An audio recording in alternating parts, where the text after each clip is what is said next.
What is going on, everyone? This is Miles with Windows Central Gaming, and welcome to the 82nd episode of Xbox Chaturdays.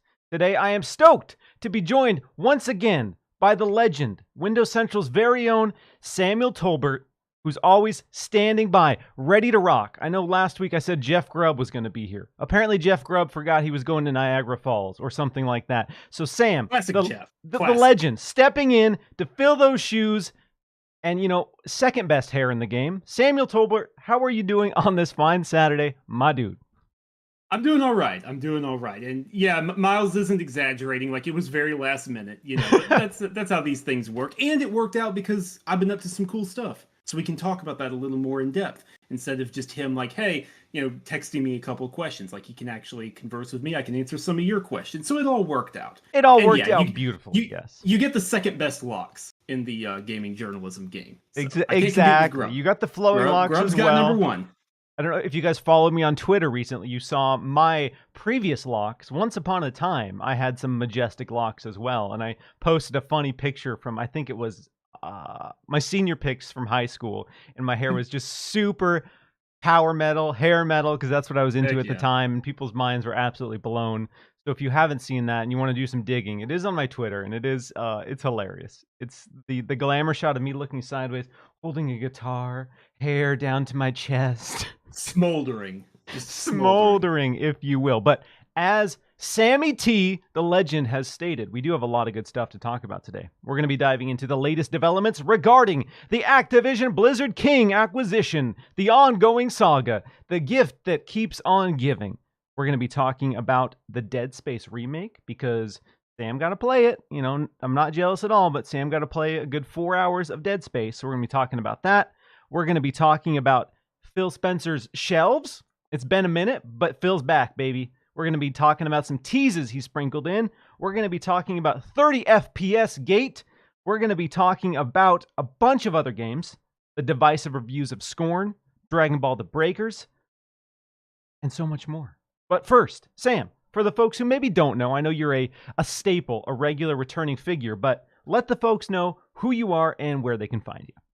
Sure. Well, to be fair, it's been a minute now. It's been a minute since we were last. It's been a few months at least, yeah. Last time was before the long break you had to take because you moved and all that. That was a big deal. A lot of things happened since then, but that is another conversation, shall we say. But no, if you don't know me, if you're not familiar with me, my name's Samuel Tolbert. I'm a freelance writer over at Windows Central and a couple of its sister sites on the owned by Future PLC.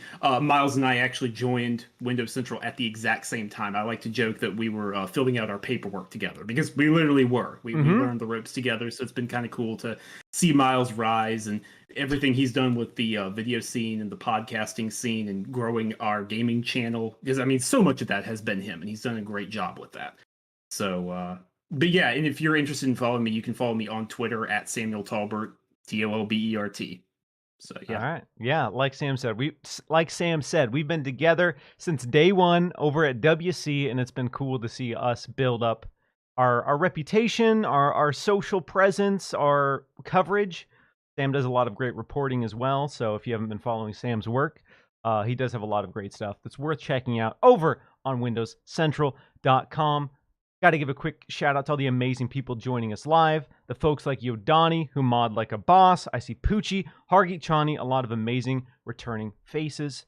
A quick shout out, or a quick reminder for the folks who maybe didn't catch it, but Xbox Chaturdays starts now at 1 p.m. Eastern Time. So if you have been watching after the fact and you want to watch live, or if you're still figuring out the new live schedule, we moved it forward 1 hour. So 1 p.m. Eastern Time every Saturday, we'll be rocking together. If you are digging the show on audio services, such as Spotify, Apple, leave us a review as well. That helps, feed that algorithm, get it out to more folks. And I also want to give a quick shout out to the folks over at Kinda Funny. If you've been on social media this week, you have probably seen that they have unveiled the spare bedroom, their new studio, their new space. It's been years in the making, and yesterday was such a cool magical moment for that team. I've been talking to folks like Mike and Blessing behind the scenes about the studio and about this project, and they've been so stoked about it for so long, and it's taken years. And yesterday, to see it unveiled, to see Hideo Kojima have a hype video for the spare bedroom, to see people like Phil Spencer involved with the rollout of this, and to see all of these amazing industry figures coming together to celebrate all the hard work of this team that literally started in a spare bedroom when they went independent. They left IGN, these big things, to go do their own thing, and now they are a big thing, and that was so cool. So got to give a quick shout out to those guys. If you haven't checked out what they're doing, they have a brand new studio that looks absolutely incredible, and based on what they've been showing over the last day, they have some amazing stuff in the works. So huge shout out to those guys. So stoked for the spare bedroom, and so stoked for the next chapter of Kind of Funny. Sam, before we get into some of the main topics here today, there's something I want to touch on, because we're going to be talking about a lot of divisive things on this episode. And I want to start with a seasonal divisive subject. And if you follow me on social media, you know where I stand here. But I made a terrible joke on an Xbox Game Pass post talking about Scorn being scary. And so I said, you better get that candy Scorn ready. And both Xbox Game Pass and PC Game Pass, they came and dunked on my candy corn. And you know what? I will not stand for it. I have canceled my Xbox Game Pass Ultimate subscription. I will not be bullied by a media giant like Xbox. And you know what? You would think with a gaming subscription service that spends so much time curating great content that they would have some frickin' taste, Sam. So I got to know where everyone here stands. I know candy corn is divisive. I know a lot of people don't like candy corn. So I'm going to ask the people watching live. I'm going to ask the people listening after the fact. And I'm going to ask you, Samuel Tolbert, where do you stand on candy corn? Candy corn, Miles. Well, you know what? If this may be what gets me canceled. This might be it, but if that is the case, then all right, we're drawing swords together. We're making this last stand. Candy corn is good. Whenever the talk about candy corn comes up, this is so corny, pun intended. Oh, zippity zap. Yeah, we're already starting off good, right? I always feel like the Punisher on trial when he's like, hell, I loved it. I didn't just like it. I'll do it again. I'm just itching for it. I love candy corn. Come at me. Cancel me. This is it. Crucify me here. I love the stuff. I can't wait for it to go on sale. And hey, you know what? All you people who don't appreciate the taste, you're dropping the price down further for me. So you know what? It's funny because yes, candy corn, people feel passionately about candy corn. It's up there with pineapple on pizza in terms of a thing that a lot of people just hate with a fiery passion. And when I said candy corn is good after getting lambasted by Xbox Game Pass, a lot of people came in my thread and said, this is the worst take you've ever had. Candy corn is absolute garbage.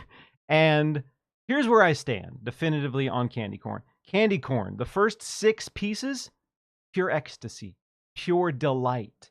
Just a heavenly seasonal treat. After 6 pieces, it does get gross. I'm not going to lie. It's very sugary. It's very sweet. And you need to eat it in moderation, all right? It's not like gummy bears or M&Ms or Bunch of Crunch where you can just crush an entire container. You can crush handfuls. If you crush handfuls of candy corn, it's gross. It is gross. But if you pace yourself, you divide out 6 little kernels and you just savor it. Oh, heavenly. Absolutely heavenly. But I respect people's distaste for it. I know it is polarizing. But I just had to know where you stand. And I'm curious to see where the chat stands. Alex says, I love you, Miles, but candy corn is garbage. Hargeet says, I don't eat any candy. Okay. Yodani says, he never lets pro candy corn folks into his home. Harsh. Harsh.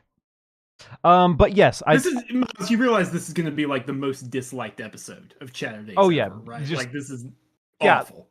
Yeah, like I know where people stand, okay? That's not going to make me lie about how I feel about candy corn. I don't know what it is. I don't know if it's just I have a refined palate and some people don't, but Candy corn's good. Candy corn I'm is looking forward. I'm looking forward to your next video, Candy Corn, my brutally honest review. All caps, doing the YouTuber face. Candy fire in the corn, background. my brutally honest review. And then it cuts to 5 seconds of me saying, I think candy corn's pretty good. And that's it. That's my brutally honest review of candy corn. I think it's pretty good. All right. I had to get it out there because, yeah, we were having some fun online over the last couple of days about candy corn. And I know people are sick of hearing me talk about candy corn and post about candy corn, but this is it. I just wanted it on the record where I stand and where you stand on candy corn. So thank you for backing me up. Thank you for having great taste. And that's why I bring you on the show, because you come in with great takes like candy corn is good. And I appreciate that. All right. Sam, let's get into the first topic, and this is a very recent one. This one started bubbling up pretty much over the last day, and this wasn't originally on the show docket, but it's something I figured we need to talk about because a lot of people are talking about that online, and some internet detectives were doing some digging, and they saw that on the store listing on the Xbox page for Gotham Knights, the 60 FPS badge wasn't listed, and so that got folks speculating that Gotham Knights maybe isn't 60 FPS on console. And so after a lot of people were sharing that and that kind of went viral, the official Gotham Knights Discord commented on this, saying that yes, Gotham Knights on PS5 and Xbox Series X is in fact locked at 30 FPS. And so a lot of people have had very conflicted thoughts. A lot of people were very excited about this release. This stood as one of the big holiday releases for 2022, and Batman is obviously a very huge franchise. The Arkham series, beloved. A lot of people love what Rocksteady has done, what they've built, and they've loved some of the spin-offs as well. And so a lot of folks were ready for this and eager for this, but now I feel like it's painted this game in a negative light for a lot of folks. And for people unaware, the reasons that they cited for this being locked at 30 FPS was open world untethered co-op being the primary one, and the visual fidelity of the game. And we've seen people since then have a lot of opinions about that. So before we talk about all of that, Gotham Knights has ditched last gen. Originally, Gotham Knights was announced for Xbox One, PS4, and then Series X and PS5. Once they ditched the previous gen, they also announced this game would be $70. So this is a $70 current gen only release, and there is not a performance mode that is going to be available at launch for this game. Sam, how are you feeling about that announcement? We're very close to the launch. Extremely. It's the 21st, right? Because it got bumped up. Yeah, we're basically a week away, more or less, from a week, less than a week. Yeah. Yeah. Okay. So, how are you feeling about that type of news coming out this close to the release of this game? Not great. Not great, Miles. I really, really am not. This is not great. And I'm going to break down. There's a few different things going on here. Some are more important than others. So I want to go down the list, and then I want to get your opinion as well. For starters, I think we have to keep in mind that this generation has been stretched out. I've been saying for a long time, and others have as well, this generation is going to be longer just because of the pandemic and what happened with game development. And like so many games from Gotham Knights was delayed. Remember? Gotham Knights was supposed to be out in 2021. Yep. This game was supposed to be out at minimum a year ago, if not more than a year ago. That's fine. Tons of games were delayed. Not holding it against the developers or WB. That's totally okay. However, like you said, it was a cross-generation game. Originally, this game was going to run on Xbox One and PS4.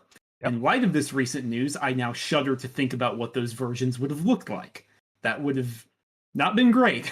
Not been great at all. Yes. I understand that untethered co-op requires a lot of effort. Tethering in co-op is a big deal. Most games have like a limitation on how far you can go because it is CPU intensive. That is a true fact. That's fair.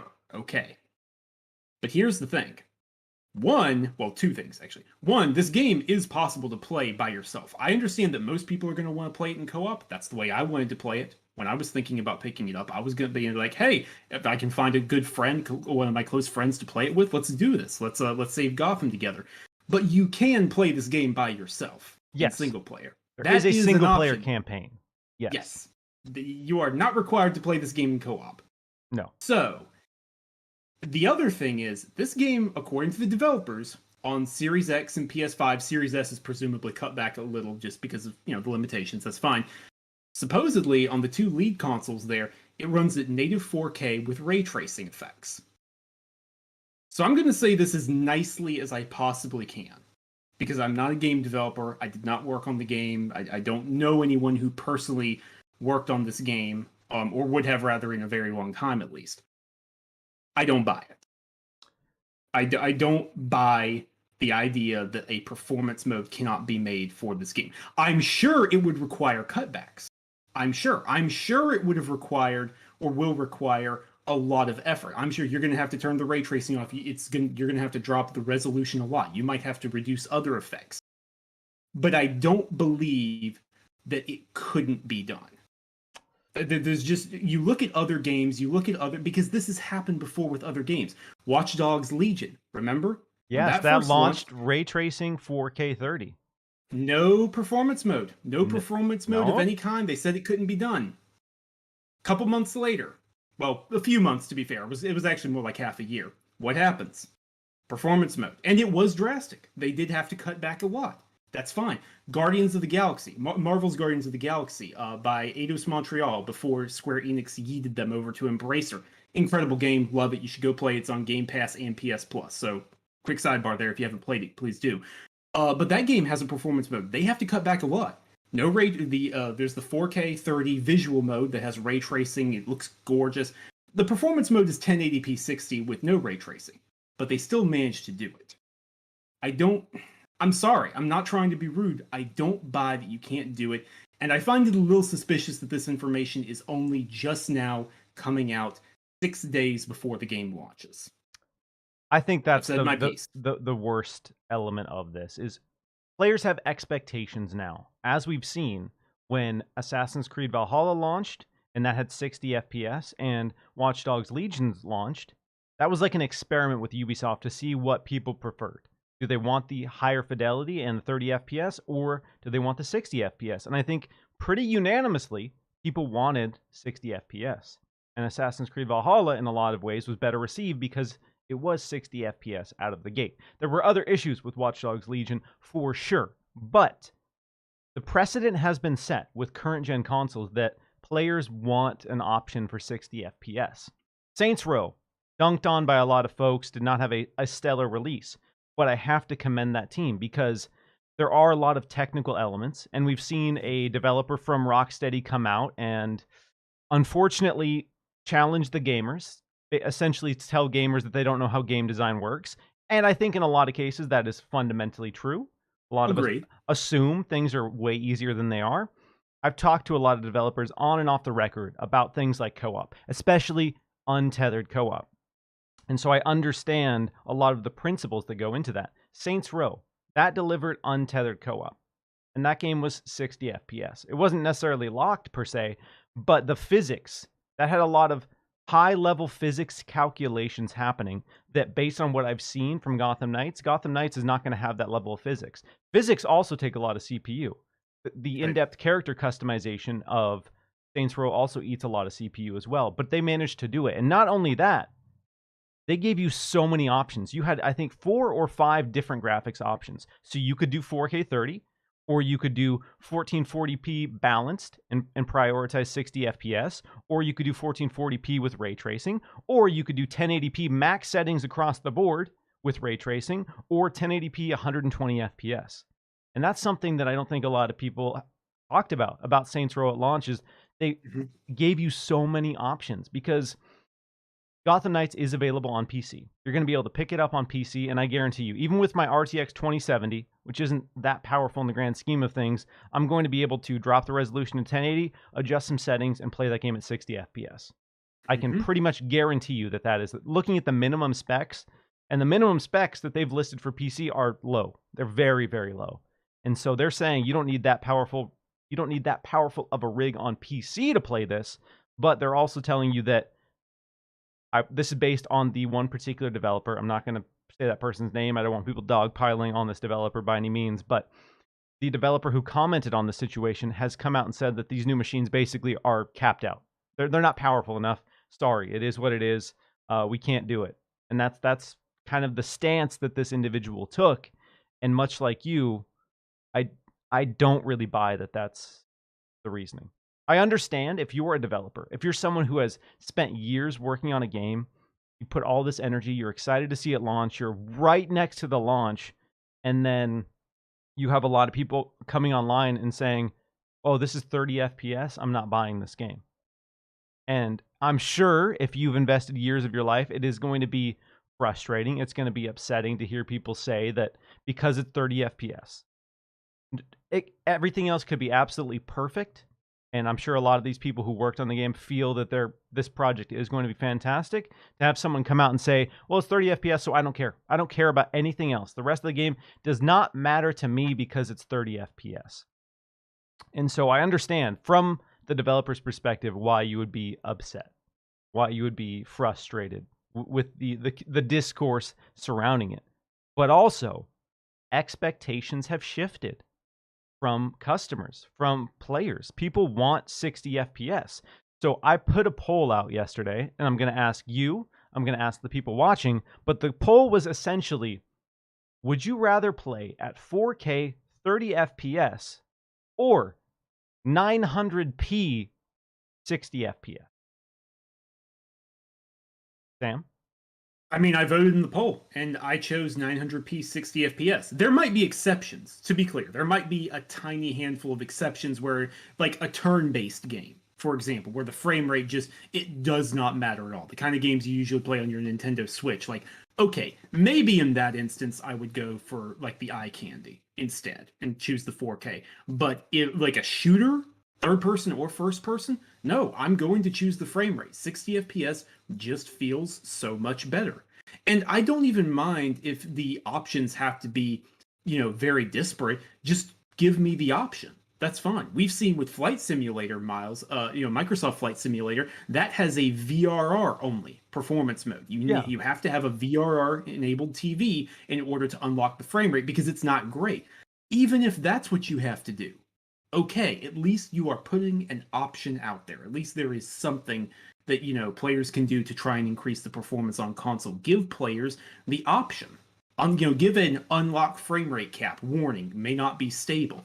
Even then, I think I would personally be okay with that. I don't know about you. Yeah. You would be okay with that. Just the option is what it is. If you, and more than anything else, I think I just want anyone to own up for what the reasoning is. If you want to just say, no, we wanted to focus on the visuals and that's what we want this game to be, I can at least respect if you own up and say that. Yes. Honestly. And that's, again, I'm very conflicted, and I try to be careful with how I word this because I have talked to a lot of developers behind the scenes, and I do understand that things are a lot more complicated when we say, like, why isn't it just 60? Or why doesn't it have co-op? Or why is this tethered? There are a lot of technical limitations behind the scenes that impact that. But that being said, only having one option, so essentially having no options for how to play this game, a current gen only game, I think in this current day and age, a lot of players are going to find unacceptable because a lot of your contemporaries, regardless of what they personally want to prioritize, empower the player to have that option. And it's really disappointing for folks who've pre-ordered, who are looking forward to this, looking forward to playing this on their current gen only hardware, that it's capped at 30 FPS. And again, one of my most anticipated games right now is Pokemon Scarlet and Violet. It's going to be 720p, 30-ish FPS, and I'm not going to sit here and tell you that I'm not going to play a game at 30 FPS. Mm-hmm. Gotham Knights, personally, it wasn't really for me. It wasn't something I was going to rush out and buy. So I don't get to sit here and say, well, I'm not buying it because it's 30 FPS, because I wasn't going to buy it either way. But I do feel for the folks who were really excited about this. I have one of my best friends. He was really looking forward to Gotham Knights, and he was ready. He was ready to buy it. And then after this news yesterday, he was really disappointed. And he's now probably not going to buy it. And again, it's not him necessarily taking a moral stand or boycotting the company or anything like that. It's just based on his preferences, how he wants to play. This doesn't align. And because of that, he's not going to spend $70, which is a big asking price on this game. somebody in the chat here was just saying that, let me find that here, about the graphics. Again, Christopher Jetzer is saying this. I don't have the data on me to verify whether or not this is true, but Christopher is stating that the 1660 Ti supports 1080p, 60 FPS. The PS5 and Xbox Series X are far more capable than the 1660 Ti. Just far, far more capable. So to say that the hardware is the problem, I don't think is fair. And if they, I hope they put out an official statement, because what this reads to me, with the 4-player co-op mode coming 1 month after launch, and this no performance mode at launch, they had to prioritize one mode for launch. And they decided that they're going to prioritize the graphic mode for launch, and that's what it's going to be. I would almost bet money. I would almost bet you a lot of money that down a few months after launch, we're going to get a performance mode. Give it 6 to 8 months. Yeah, I would throw big money down on that being a reality, because people are going to be loud about it, and I think unfortunately they were just forced to target this window. That is the window they decided on. They had some hard conversations behind the scenes, and they're only going to be able to ship one version at launch, at this October launch, and they are prioritizing the graphics version. So it's disappointing. It's definitely disappointing. Was this something you were excited about? Was this something you were personally going to buy? I was interested, Miles. I'm not going to sit here and claim I was going to buy it definitely, because I wasn't sure. But I was teetering on the fence. I wanted a good co-op game that also had some good narrative. I've spoken with you at length before about how so many co-op games, it's like they don't have good narratives. Like this was looking appealing to me. I wanted to like this game, but there have been some other issues completely unrelated to this that I've been like, all right, let's see. I'm not so sure about this. We'll see how this looks. I've got mixed feelings. I was going to wait for reviews. I was going to wait for impressions from people I know who, God bless them, I love them. They just buy everything. That's how it is. And see what they had to say. Because they give honest opinions. They just buy everything. That's how it is. And I was going to go from there. So yeah, that doesn't mean I won't buy it now, but it's definitely a hair less likely than it was beforehand. Yes, and again, we spent a lot of most of our favorite games of all time, if you've been playing games for a while, were 30 FPS. And I'm not in the camp that 30 FPS is unplayable, but I am in the camp that I would 100% of the time prefer a 60 FPS mode. If it's there, I'm going to select it. I don't care how great it looks at 30 FPS. I'll toggle it on once and take some screenshots and then go, okay, give me that 60 FPS, please. So it is disappointing for a lot of folks, and it has been this unfortunate development right before the launch, which has painted that, I don't want to say developer, but painted that publisher in a negative light, because this is something that people are only discovering right before the game launches, and there was no official statement ahead of people finding the store listing and pointing it out before we got any sort of confirmation of this. I think that's the most unfortunate thing. And it'll be interesting to see, like you said, is this just going to come out and people are going to be, okay, well, I want to play Batman. I think it's also $60 on PC as well. So again, another example of the console tax. You're paying more for less. You don't have an option for 60. Like I said, I guarantee you that you can, even with a moderate PC, you can play this game at 60 FPS. So I personally don't buy the whole, well, the hardware's capped out. I think this hardware has a lot of room to grow. But I do wonder, with the cancellation of the Xbox One and PS4 versions of this game, if they were just unplayable. And that's the reason they transitioned. I think so, Miles. I think especially because it is true, untethered co-op would take a lot of CPU power. I would bet money that the co-op versions of this at least would have been unplayable. Maybe you could have struggled through in single player, but I do not think the co-op versions on Xbox One and PS4 were very pretty. Yeah, I do not think so.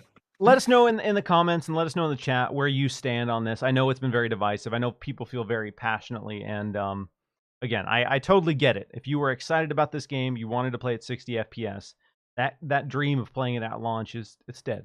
It's dead and gone. I'm gonna get some super chats real quick. We got Yodani, who says, 30 FPS is too filmic for me. I've seen the light. And I think that's where it really changed. Like when people got the new hardware, when people got their PS5, they got their Series X, and they got to play most games at 60 FPS. I think that changed a lot of people's expectations. I don't think that's a bad thing. I don't think it's unfair of a customer to want 60 FPS. It's reality. It's neither good nor bad. It is reality, and as always, we must attend to reality. I mean, Miles, there were a few games, Watch Dogs Legion was one of them, we mentioned that already, that didn't get the patch until later, but as far as I am aware, someone can correct me on this, at this moment in time, of games that you can buy and play and download on your Xbox Series X and your PS5. Series S is a little different. I know there's a few that are more cut back there because the hardware. But on the Series X and the PS5, I believe the medium is the only game capped at 30 FPS with no option. That one actually isn't even capped. That one, when you play it on Series X, you get about 45 FPS, I would say. Okay, so it's just an uncapped. It's just uncapped frame rate. But yeah, not 60. Definitely not 60. But they at least just said, all right, it's uncapped. Here you go. That's at least, we're giving you all we can in terms of frame rate. Yeah, but I'm just saying that to your point, Miles, of like, this is not, a lot of games. This is not, half of games or 2/3 of games. Like, people have been accustomed to the option of 60 FPS, of an increased performance mode. And if a developer, and look, I'm going to say this right now, WB Montreal is not going to be the only developer to do this. As we move into a current gen only time, as more Xbox One and PS4 games are left behind, there's going to be other games that are not going to offer a performance mode, at least at first. And I'm curious to see how that goes, to say the least. Yes, I have a feeling there are going to be some games coming very soon that are not 60 FPS. I'm really curious to see how people feel about it. People are very vocal right now, but what happens when it's your most anticipated game? What happens when your most anticipated game is 30 FPS? Are you skipping it then?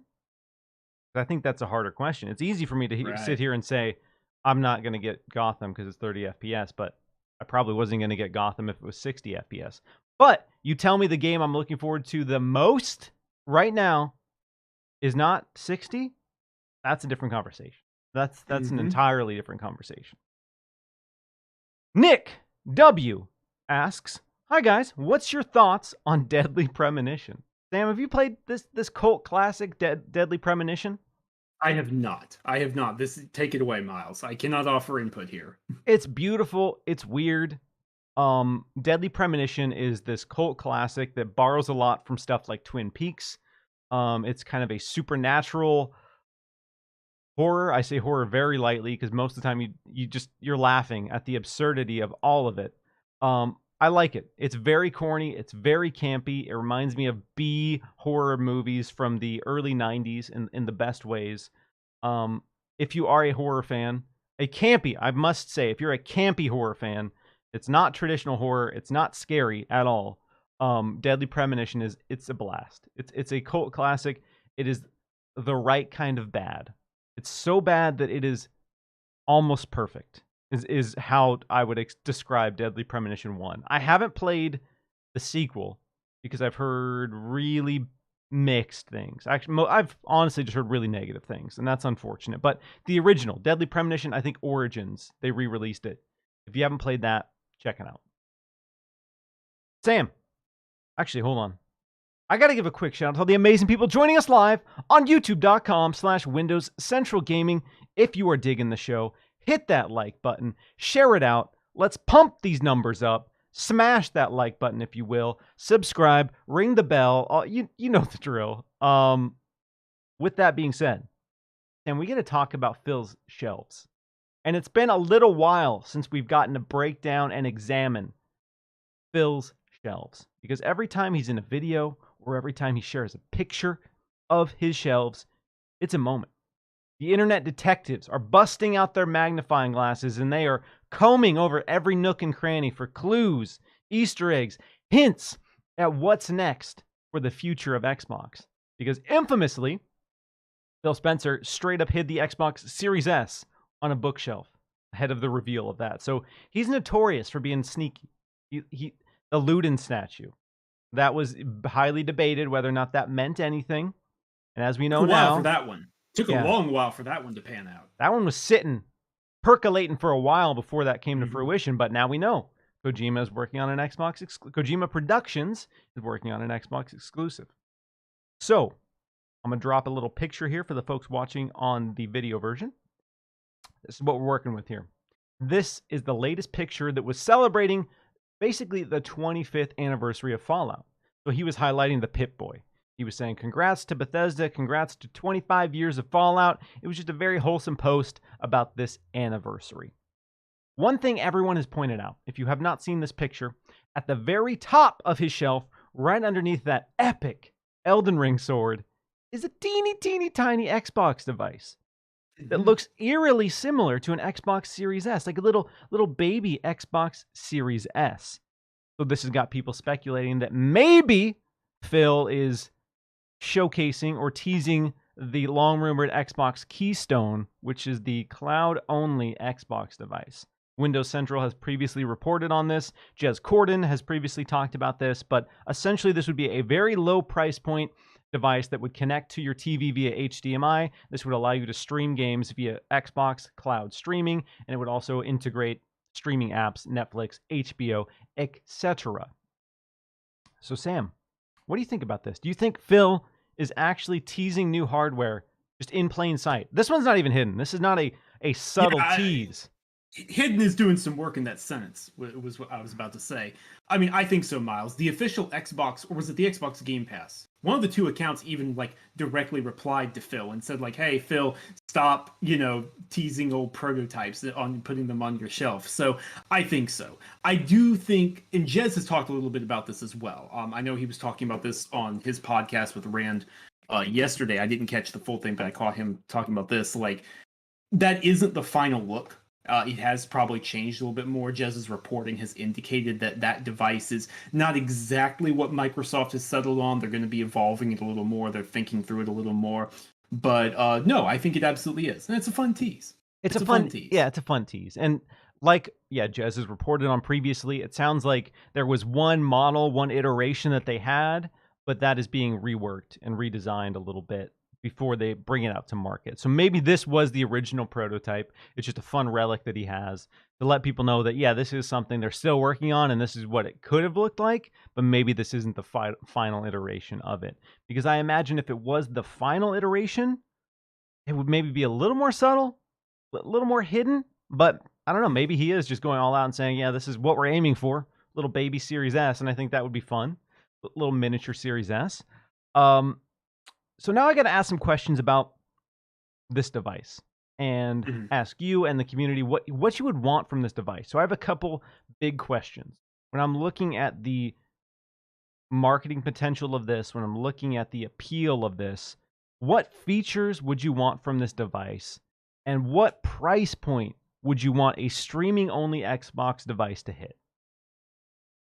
So I think some basic things like a little bit of local storage in order to make sure you can still save photos, save game clips, stuff like that. Even though you're not installing games directly on the device, you still want to be able to store the stuff that you save from your capture. So I don't know, maybe a limited internal storage, like 50 gigs, maybe a 50 gigabyte hard drive, a 50 gigabyte SSD.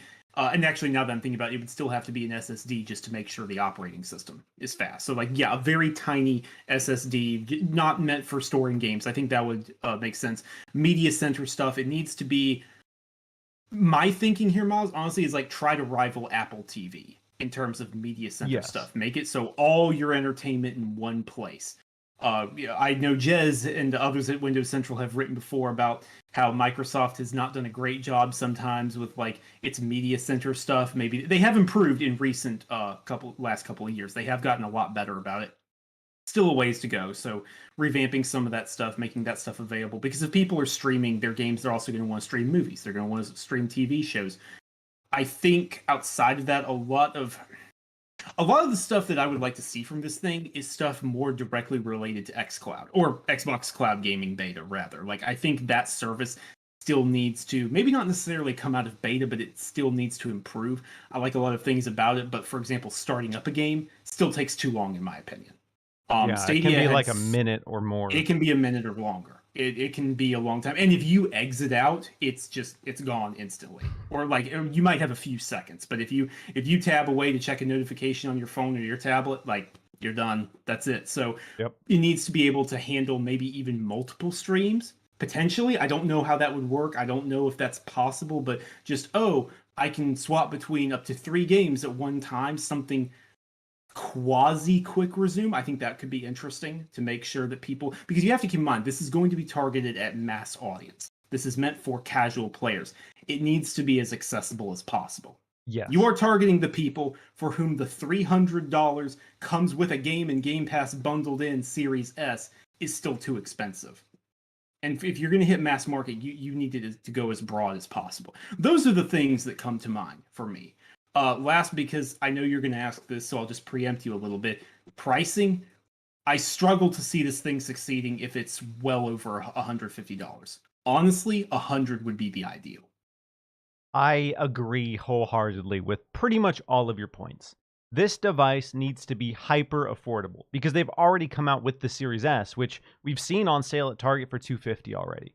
So there's a world very soon where I think they just drop the price point or run a lot of promotions to keep this about $250.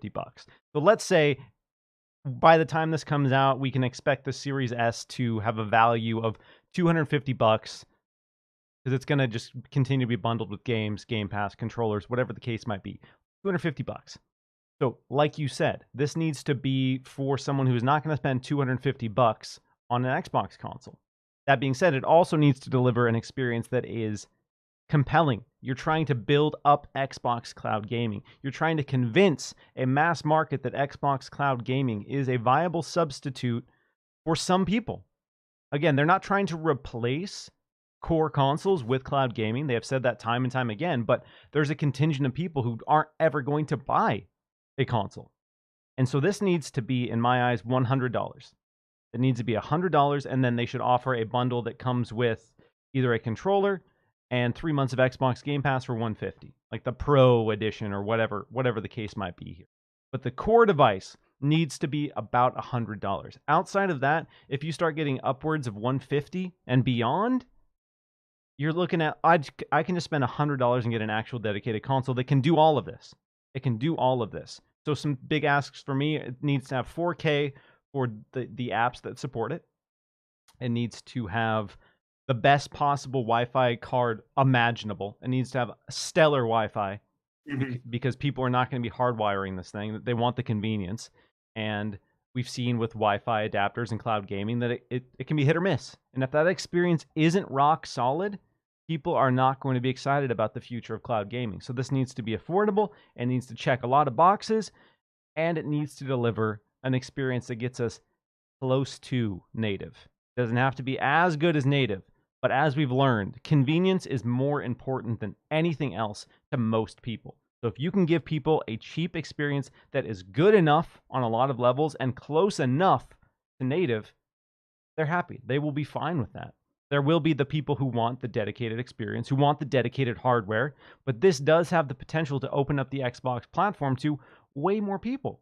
You can look at Xbox and they can leverage the value of Xbox Game Pass because we know new TVs are going to have Xbox Game Pass integrated.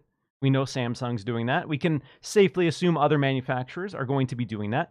But a lot of people already have a nice TV, and they're not going to go buy a new TV, and they're not going to go buy an Xbox console. So you give them for something for about $100, that sweetens the pot. And then you say, oh, snap, this Starfield's coming out. Oh, snap, if I buy this little box, I can play Starfield?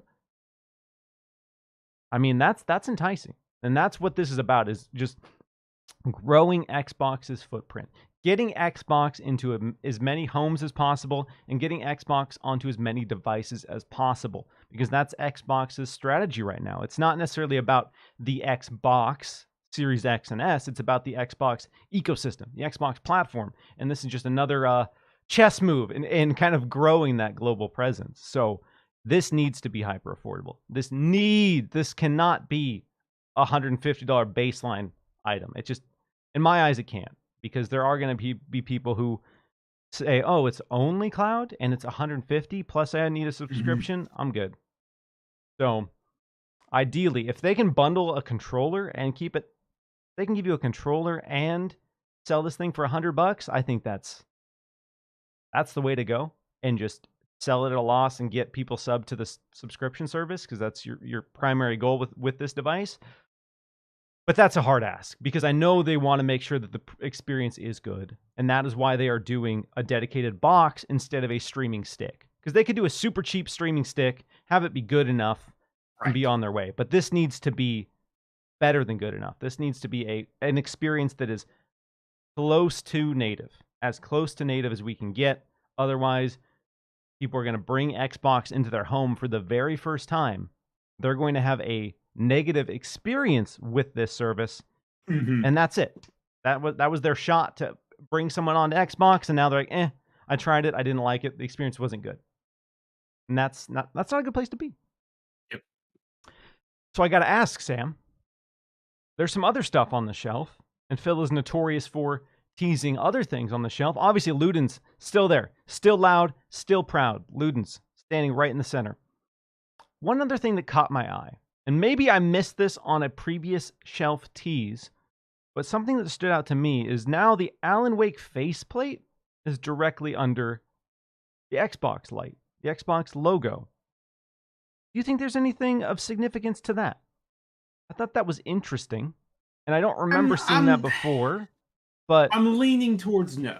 I'm leaning towards no. Look, if Phil wants to surprise us and get like a Game Pass day one deal for Alan Wake 2, I'll be the first person to scream for joy to the high heavens. But I don't think that is. I think it's more likely, oh, I have this Xbox prototype. I need to readjust and make some room. Things are going to get shuffled around. Yeah. I think it's more likely that's just whatever. Yeah, because he's got the cloud, he's got the Logitech Cloud handheld there, he's got the Xbox Keystone. There's a lot. The Kojima game is also a cloud-focused game, reportedly. So there's a lot of things advertising cloud in this image. A lot of cloud-centric things here. And again, the Alan Wake thing could be nothing at all. He does have a lot of stuff on the shelf that is purely decorative. Could definitely be that. But the last time he positioned something right next to that Xbox light was the Kojima, was the Luden statue. And I don't know. That's my conspiracy brain running wild. But yeah, maybe that does suggest a little Game Pass something for Alan Wake 2. I don't know. Maybe that suggests Alan Wake Remastered is coming to Game Pass. Again, I don't know. That's maybe more realistic, maybe more likely. Maybe both. Let's go big and bold. Maybe both. Alan Wake Remastered coming a few months before they announce that Alan Wake 2 is launching in Game Pass. Baby, let's go. Pure speculation. Pure speculation. We got a super chat from Christopher Jetzer, who says, I remember Digital Foundry talking about Unreal Engine 5 games possibly going to 30 FPS on consoles. Thoughts? So we touched on this a little bit. I need full context for the conversation there, but I'm inclined to believe it was just some speculation of, oh, what would happen if developers did just target 30 FPS using Unreal Engine 5? What could they build doing that? Because everyone talks about frame rate and co-op and online networking for CPUs, but you can use CPU for other stuff. Physics, like in Saints Row. AI. AI is one I'm personally excited about. I think we're long overdue for more investment into better game AI. Absolutely. So, I don't know. I need the exact clip for full context about what they were talking about, though. I will say, speaking to developers on this 30 FPS conversation, we're not going to be able to get it all. We're not going to be able to get the best looking games that have ever existed, that have amazing physics, that have amazing AI, and run at 60 FPS. There are going to be teams, like we touched on, who decide what's more important to them. Frame rate, or physics, or fidelity, or AI.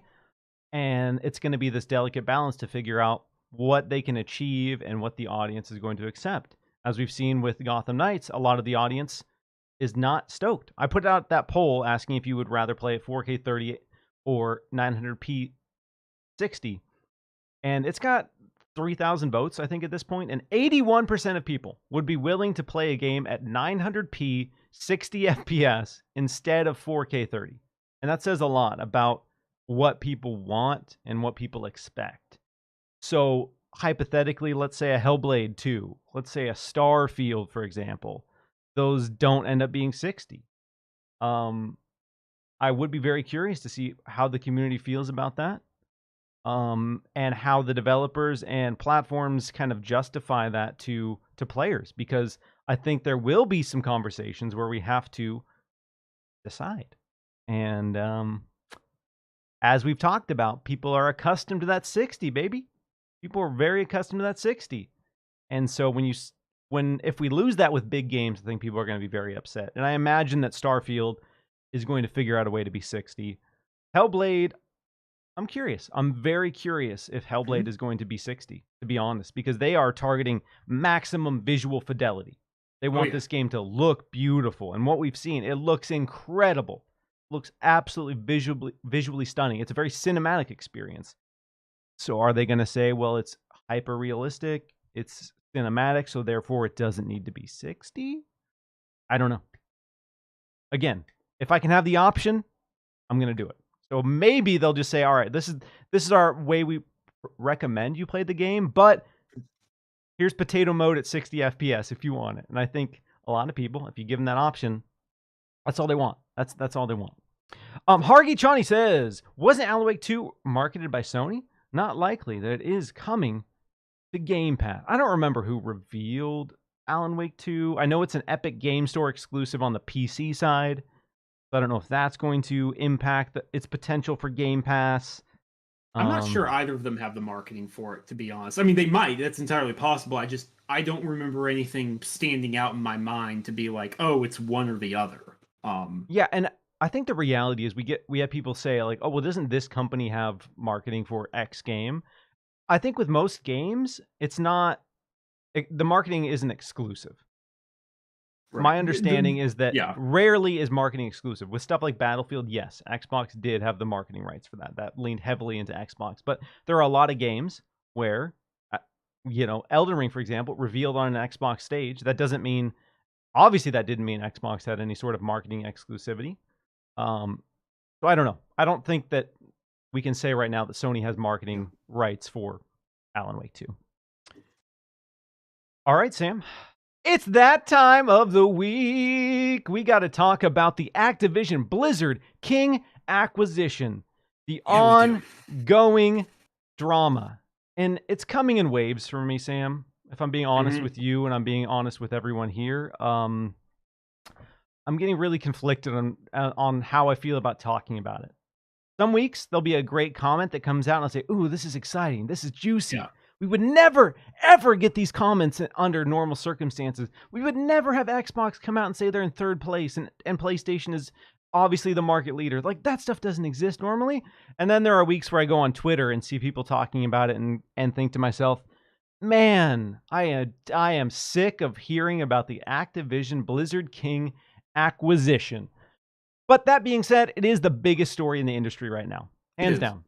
Hands down, and we are watching it unfold in real time. Like the Johnny Depp and Amber Heard trial, whether you like it or not, you're going to see every little ugly detail of this entire thing. It's all going to be bared out for the world to see. We're watching mommy and daddy fight on a global scale, and we get to sit on the sidelines and kind of see this unfold. So this week, like the last several weeks, we've gotten some new comments. We've gotten some new updates from regulatory bodies. And we're going to start with some comments from Take-Two, of all people. And the CEO of Take-Two, Strauss Zelnick, was on Yahoo Finance, and he was asked some questions about the Activision Blizzard King acquisition, and basically whether or not he is concerned about how that will impact his company's business, and whether he is concerned that will have negative implications for the games industry at large. Zelnick mentioned that he sees plenty of opportunities for companies to compete in the space. And this is what he had to say. Quote, ultimately, the consumer votes. And if we create great hits, which is our business, then consumers will show up. And no one can take that away from us. The entertainment business is the antithesis of a fungible, commoditized business. Wow. Every title stands alone. He's really appealing to the gamers with those lines. So it sort of doesn't compete with anything else, and yet it's highly competitive in a way. In other words, we compete with everything, and we compete with nothing. You can't replace one of our titles with another. So Microsoft has echoed similar statements, especially regarding Call of Duty, especially regarding the negative implications of one title being exclusive to a platform. What do you think about the sentiment shared here by Strauss in terms of being able to compete no matter what you lose? As long as you create, you can compete. Do you think that's a fair statement from him? Perhaps a tad oversimplifying situations, but yes. So I'm going to say a couple of things. I'm not trying to poke fun at him, just like a couple of contextual points that I do think are important to keep in mind before I then go and contradict myself. One, of course, Strauss Zelnick is not going to say anything about massive acquisitions. In the 2 weeks, in like a 2 week period there, Take-Two Interactive had announced the biggest gaming acquisition of all time with the $12.7 billion acquisition of Zynga. So, like they're not going he's not going to be the first one to go out there and scream about no, big purchases are bad. He's maybe got some big purchases on the side he doesn't want you screaming about. Remember, they were the ones who wanted to buy Codemasters before EA swooped in and undercut them. And we're like, hey, we can raise the price a tiny bit. And Codemasters said, bet. And that's fair. That's business. That's capitalism. So, yeah, no, of course he's not going to say anything about massive purchases. The other thing is, I do agree in principle, anyone can make anything. Anyone can have a big hit. That's fine.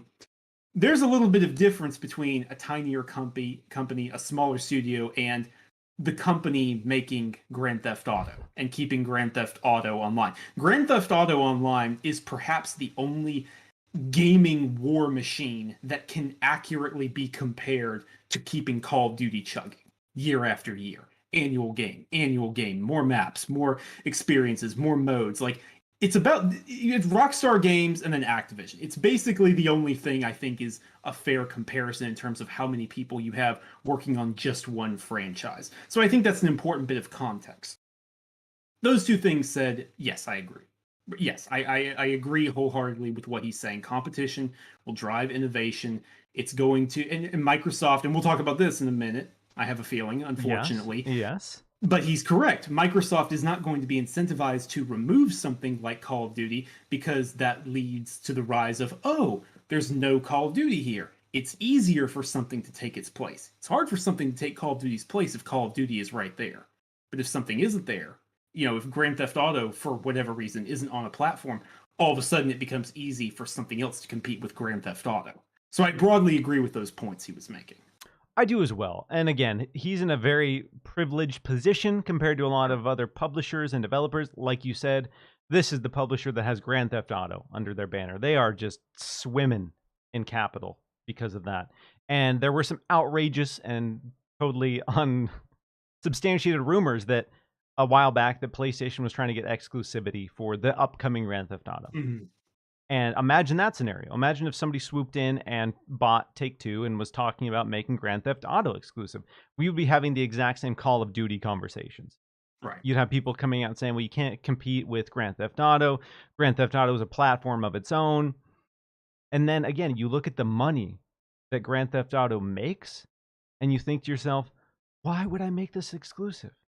Why would I even do that to myself? If I leave this multi-platform, I can just keep that money train rolling.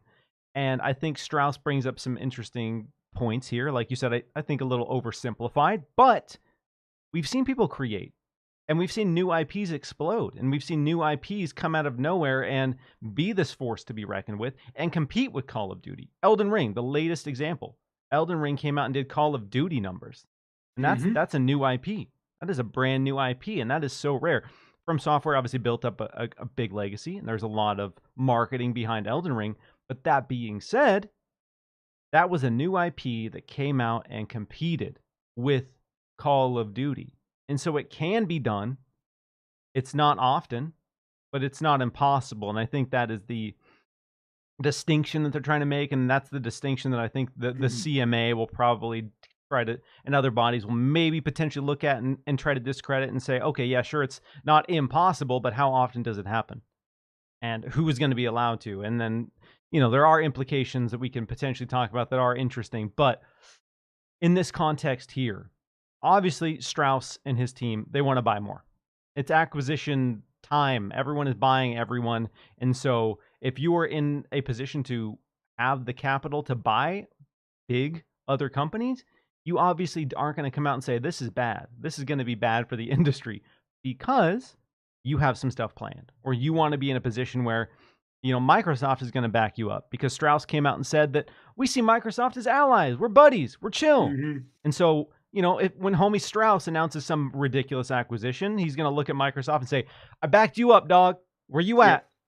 Come on. I said are we allies or are we not? Was it cool when you did it and not cool when I do it? And again, Microsoft's going to be in a position where they just spent $70 billion, so they have to be like, yeah, it's fine. Everything's fine. And then 10 years from now, what does it look like? And so that's more interesting, and that's where some of the concerns I think are a little more legitimate. But right now, as the industry stands, this particular acquisition, in my eyes, isn't going to completely destroy any hope of people competing. And I think that is the main sentiment that Strauss is sharing here, and other bodies have shared as well, like Brazil. This particular acquisition, Call of Duty being potentially exclusive, even if it goes exclusive, is not going to completely destroy a platform's ability to compete in the space. All right, let me make sure there's no super chats here. Okay, we're good. We're all caught up. Huge shout out to the almost 200 people joining us live on this glorious Saturday. If you are digging the show, if you are digging these juicy comments from people like Strauss, hit that like button, share this out. We're going to talk about the CMA now. And the CMA is the big holdout. The CMA is the one everyone's riled up about, because we've seen Saudi Arabia and we've seen Brazil come out and say, yo, it's cool, do what you want to do, whatever. But CMA has not shared that same stance. CMA has come out and said, all right, based on what we've seen so far, we're initiating phase 2 of our investigation. The CMA MCU phase 2 is going to take a further look at this investigation, and they've detailed some potential concerns they have here. So they've talked. They basically put out a statement that says these are the areas that we are looking at when we are investigating this and its potential impacts on the video game industry. These are the main points we're looking at, and that is a platform losing Call of Duty, and the other big one was cloud gaming. I think those are the two main ones that they are really looking at, because cloud gaming in particular, there's not a one-to-one competitor for Microsoft right now. So let's start with the highlights. All right, so first up, the CMA has suggested that Call of Duty is, quote, a required game for a specific platform. So to sum up a series of paragraphs, the body essentially says that Call of Duty is a required game unless you're Nintendo. So what's your take on this philosophy? Is there any sort of regulation that should dictate a game being required? Because imagine a world where somebody tells you you own a studio, and somebody tells you you have to make a game for your competitor's platform. Right. What is that even something that should exist? No, and I think this is going to fall apart pretty quickly, because as part of, just background for anyone who isn't keeping track of this stuff, as part of phase 2, essentially what the CMA has done is they've published their reasoning for the decision they made a couple of weeks ago to go into phase 2. They decided that weeks ago. Now they're saying why they did it. Part of that from October through, I think, March 1st, I think is the cutoff date, is going to be Microsoft and the CMA and other third parties all going back and forth, battle royale melee of lawyer arguments of why something should or shouldn't happen. So, and I think the CMA also brings in an independent panel to view things separately from just, their people. Okay. So with that in mind, this is a stretch, Miles. This one is. I look at this and I look at this the same way I look at my cat. Ooh, big stretch. Just this. I don't know, Chief. There is something amusing and frankly a little ridiculous to me to go, it's a requirement for a platform. There are 3 platforms. One's Nintendo. Unless you're Nintendo. I don't know about that one. I don't think that's going to hold up. Maybe I'm living over an opposite world. Maybe, and look, it is true that Microsoft and Sony are closer than Nintendo is. Of the 3, yes, I'm not going to argue that they are the most different. but come on, like, no, this is not going to hold up for a variety of reasons. No, it's such a weird thing to say. In this, like, I'm not going to read the entire paragraphs, but you can Sure. go on their social channels, you can go on the website, and you can read these paragraphs. But reading through, it's hilarious because they are talking about how Call of Duty is required, and then they say, and then they acknowledge that, okay, well, Call of Duty hasn't been on Nintendo platforms, but Nintendo and Xbox and PlayStation and Xbox compete directly, but Nintendo doesn't compete directly because they are family oriented. They're family friendly, so that's their main focus. And Call of Duty is a graphic game. But then in the same paragraph, they talk about how Nintendo Switch has Postal Redux. Xbox doesn't have Postal Redux because apparently it's too graphic, or apparently it did not meet the content guidelines of Xbox. So there's so many huge conflicts, and they are addressing their own conflicts in this paragraph, describing why they're concerned about it, and it's so strange. It's like they are doing research or being fed research and not really understanding how to piece it together into this argument. And I've talked about this before, and this isn't to downplay people. I'm not a government official, but it seems like this deal is unmarked territory for a regulatory body like the CMA. We've never had a deal of this size or scope, and they're having to catch up on a lot of things simultaneously. And I wonder if they're getting bits and pieces of information from folks that are obviously skewed towards, obviously PlayStation doesn't want this deal to go through. Obviously, Sure. There are people who don't want this deal to go through. And I wonder if that data is getting skewed and then they are using that as a concern.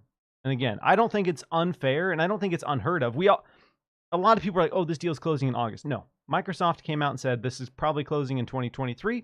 A lot of people knew this was going to get scrutiny. There was no way where this deal was just going to breeze through without any sort of concern.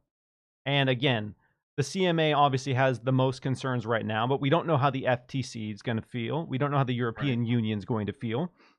We haven't gotten that information yet. So CMA is the first big one that has brought up criticisms and complaints, and that is why we see a lot of the Xbox fans in particular coming in and dunking on this. And there is, I think, stuff that we can obviously point at and say, well, this is just kind of silly. And I think that's a big one. You're going to require Call of Duty to be on platforms where Xbox has come out and said they would put Call of Duty on Nintendo. And you're going to come out and say Call of Duty is required unless you're Nintendo, even though Xbox is saying, all right, yeah, we don't care. We're not really going to take away Call of Duty. We're actually going to try to bring Call of Duty to more places. I don't really like putting on a tinfoil hat, Miles, unless I'm with you. So here we go. Tinfoil hat time, baby. Let's go. It's very weird because it seems to me like the weakest argument. I put on my devil's advocate mansplaining robes and I try to get this deal shut down. I'm working for Jim Ryan. I can make better arguments than this. Honestly. Focusing on Call of Duty is such a weird thing because it feels like it is going to be so easy for Microsoft to refute. They can point to Minecraft. They can point to Fallout 76, Elder Scrolls Online, which are still receiving content parity. They can talk about Minecraft Dungeons, Minecraft Legends. They can show clear examples of this stuff. This is a weird one to me. I really don't understand making this argument. And I feel like of the arguments the CMA has made, this one is going to get torn down the easiest. Yeah, this one is going to be shut down instantly because there's really no basis for it. There's no grounds for it. And again, I'm of the mindset that, once Microsoft has their counterpoints, because they're going to have a lot of counterpoints, hopefully that clears up some of this confusion. Because like you said, if you are Jim Ryan, you are speaking to bodies like the CMA about what this means for your business, because let's be real, that's his focus, how that impacts your business. You don't want this deal to go through because it could potentially hurt your third-party sales. And I talked about this last week on last week's episode, but people really downplay how much money platforms make off third-party content. It's safe to say that a lot of these platforms make most of their money of software sales on third-party content because there's way more third-party content. And as we've seen with a lot of these multi-platform third-party games, they typically sell more. Call of Duty sells more than any PlayStation exclusive, any Xbox exclusive by a huge margin. So they're making money on that. you talk about this not being a strong argument. You talk about this being one of their weakest arguments. One of what I think is one of their more compelling arguments, and one that I think will get some more legitimate scrutiny, lies in Xbox Game Pass and platforms being able to compete in the cloud streaming space. Right. This is further complicated because Google Stadia just shut down. Google Stadia just announced they are closing their doors, and Google Stadia shut down their development wing, their in-house exclusive development wing, pretty much right after Microsoft started throwing around money for publishers. So I'm really curious to see how that factors in, because if you have a body like Google telling you that they can't compete, which again, we've talked about this previously, I think they could have competed if they had a better business model, blah, blah, blah, blah, blah. But I'm just saying, from a regulatory body standpoint and from a optics standpoint, if Google is feeling that they can't compete in cloud gaming, that's not a good sign for anyone else. And so one of the main concerns from the CMA is if Xbox decides ultimately that all of Activision is going to be exclusive, and they're going to bring all of that exclusive content to a service like Xbox Game Pass and Xbox Cloud Streaming, that is going to impact anyone's ability to offer a service that's as compelling and can compete on the same level. So do you think there's any truth to that sort of skepticism? I think there's a hair more. I still fall on the side that says, like, this is not going to be an issue, but I can, putting myself in the shoes of regulatory authority, I can understand where you might have more concerns here. If you're looking at the market and going, wait a minute, this is a very nascent technology, very new, it still isn't widespread. What do you mean Google just shut down? What do you mean there's going to be one less player here? So it's just them, it's Amazon, Sony's kind of doing it. I think there are things Microsoft can point to, but I do see them personally having a harder time with this side of things. That last point we touched on, like we said, will be just discredited immediately. There's no foundation for it. But this one here, Microsoft is going to have to work a bit harder to prove that they aren't going to be a quote-unquote villain or a threat in the space in cloud gaming, because is Amazon Luna really a competitor? If we're being real here, is it on the same level? Is it in the same conversations as Xbox Game Pass and Xbox Cloud Gaming? We have PlayStation now. PlayStation does technically have a streaming service, but is that on the same level? Are they going to use their own again, we've seen Microsoft come out and use their own failings in terms of their position in the market to downplay this deal. Is PlayStation going to use their own failings with PlayStation Now to say, we're trying, look at us, we're the number one platform, but we can't compete in the space.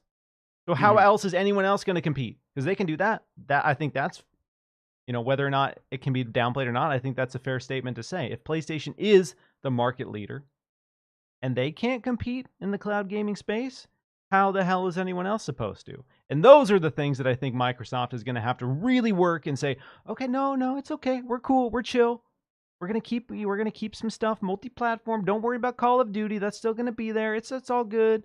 We've offered, we want Game Pass on PlayStation. Right. We want Game Pass on Nintendo. And I think that's going to be the play where they say, you know what? They're saying no. What are we supposed to do? Yeah, we tried. Yeah. We picked up the phone and we said, hey, Jimbo, hey, buddy, hey, pal, you want Starfield? Just put the Game Pass app on PlayStation, buddy, and we're good. You won't lose any of this content. You won't have to worry about your players jumping ship to Xbox because you have Xbox Game Pass on your platform. Come on, bud. And so those conversations have happened, and if they have happened, that Microsoft is going to be real quick to bring that up and say, listen, whoa. Much like Netflix, we want our service on as many devices as possible, and we're not trying to make you buy any sort of device to experience the value and joy of Xbox Game Pass. Right. All right? PlayStation's they're the ones saying, no, we're cool. We're chill as hell, dude. We're so chill, bro. You don't even know. We're not trying to take anything from anyone. We're trying to bring gaming to more people around the world. And that's going to be their play. That's going to have to be their play because PlayStation is going to use their own failings to say, all right, well, we can't compete. And if Google decides that they want to be, anti-Xbox, which Xbox sided with someone else once upon a time that was, you know, not in their camp. So Google has incentive to be like, all right, well, screw Xbox. All right. They were part of a competing lawsuit with us, and they were on supporting the other side of our lawsuit. So there is incentive for, or I guess I should say there is no incentive for Google not to get involved. So yeah, it's going to be interesting. And I think that is the more interesting point that the CMA has brought up thus far. I think that is the most compelling. Whether or not it's compelling enough to shut this deal down, I don't really think so. Like I said, if Microsoft has good data, can come out and say that they're willing to bring the service everywhere, that it's not really about pulling people away from other services. It's about, getting their service more places. I don't think you can look at that and say, well, that's anti-competitive. If you can just get Game Pass on PlayStation and play these games on PlayStation, I don't think that is anti-competitive in any way. So, as we touched on, Sam, for better or worse, we are seeing all of this unfold in real time. We're getting all the juicy drama. What I want to know before we move on from this topic for this week, Lord help us. Lord knows what's going to happen next week. But for this week, before we move on, what are your overall thoughts on the likelihood of this deal closing? I still think it's likely to, ultimately. I'm not a lawyer, so I'm not going to pretend to be there. People who understand legalities and things that are likely to happen way better than I do or ever will. But I look at the playing field and I think, okay, the FTC went into phase 2 a long time ago. So they were one of the first, I think, if not the first. Maybe Brazil was before them, but regardless, they've been doing this a long time. They haven't objected yet. And I've seen, by the way, I need to correct them, thing I've seen going around. The FTC does not approve things. That's not how it works. The FTC simply decides not to block something. That's how. Yes. People keep saying waiting on the FTC's approval. That's not going to happen. They're just not going to object to it if they are for it. They might put out a statement if there's a concession, but I think that's a little, or a consent decree is I think what it's called, but that's a little different. The European Commission will approve. And I think the CMA will as well, or block. So. Sorry, that's a small thing that's been bugging me last few weeks, so I had to put that out there. This is America, baby. It's either it's free reign capitalism until the FTC says no. Right. So anyways, going around my elbow to get to my thumb here, I just look at how they haven't objected yet. European Commission supposedly saw something it doesn't reportedly have any issues right now. There's nothing that's been stated. I think if it's only the CMA and that's just where Microsoft has to harness their fighting, and they can show the document from Brazil and say, hey, look, another big regulator said all this. What do you think about this? What do you think about this? What do you think about this? It's your job to protect competition, not the top, competitor in the market right now, et cetera, et cetera. I just think there's too many things going for them than against them, ultimately. That is, if you ask me to bet on the towing costs, that's where my money would go. Yes, again, most of the points that we've seen so far, I can guarantee Microsoft will have solid legal counters to. And I think if you are a regulatory body, it's going to be pretty impossible for you to ignore some of these realities of the games industry. And I do see a world where maybe CMA is the biggest holdout, and that makes me a little concerned. I think overall the likelihood of this deal going through is very high. Again, we've touched on a lot of the big points the CMA is using, and we've touched on the ways that Microsoft can easily counter those points.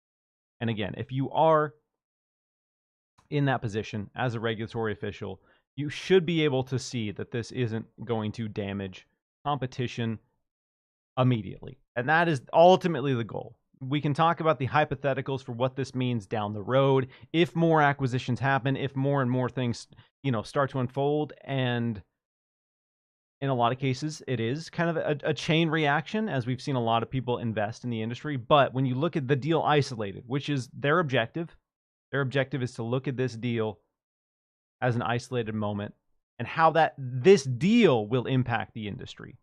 Not how a bunch of potential deals down the road could impact the industry. That's not really what this is about. It's about how this deal will impact competition and the industry. So if the CMA is a holdout, if the CMA says no, I don't think the deal goes through. Because do you think Microsoft is just going to be like, all right, well, I guess we won't do business in the UK? You think Right, that's where Playground and Ninja Theory and Rare are located. you Yeah, think that's really they're just be like, all right, sorry, UK. Guess what? no. They're not The, playing the ball. the honest likelihood, though, is that you have to remember that just saying flat out no and blocking something is the nuclear button. In Yes, all yes. likelihood, if the CMA proves to be stubborn, they're going to hash out some agreement that makes regulatory bodies happy. Like, oh, I don't know. I'm literally pulling things out of thin air here. I haven't thought about this in depth, but like, we won't raise Game Pass prices in the UK for 5 years. The UK gets special protection. We'll protect competition. We're not going to gouge prices just because we have Call of Duty.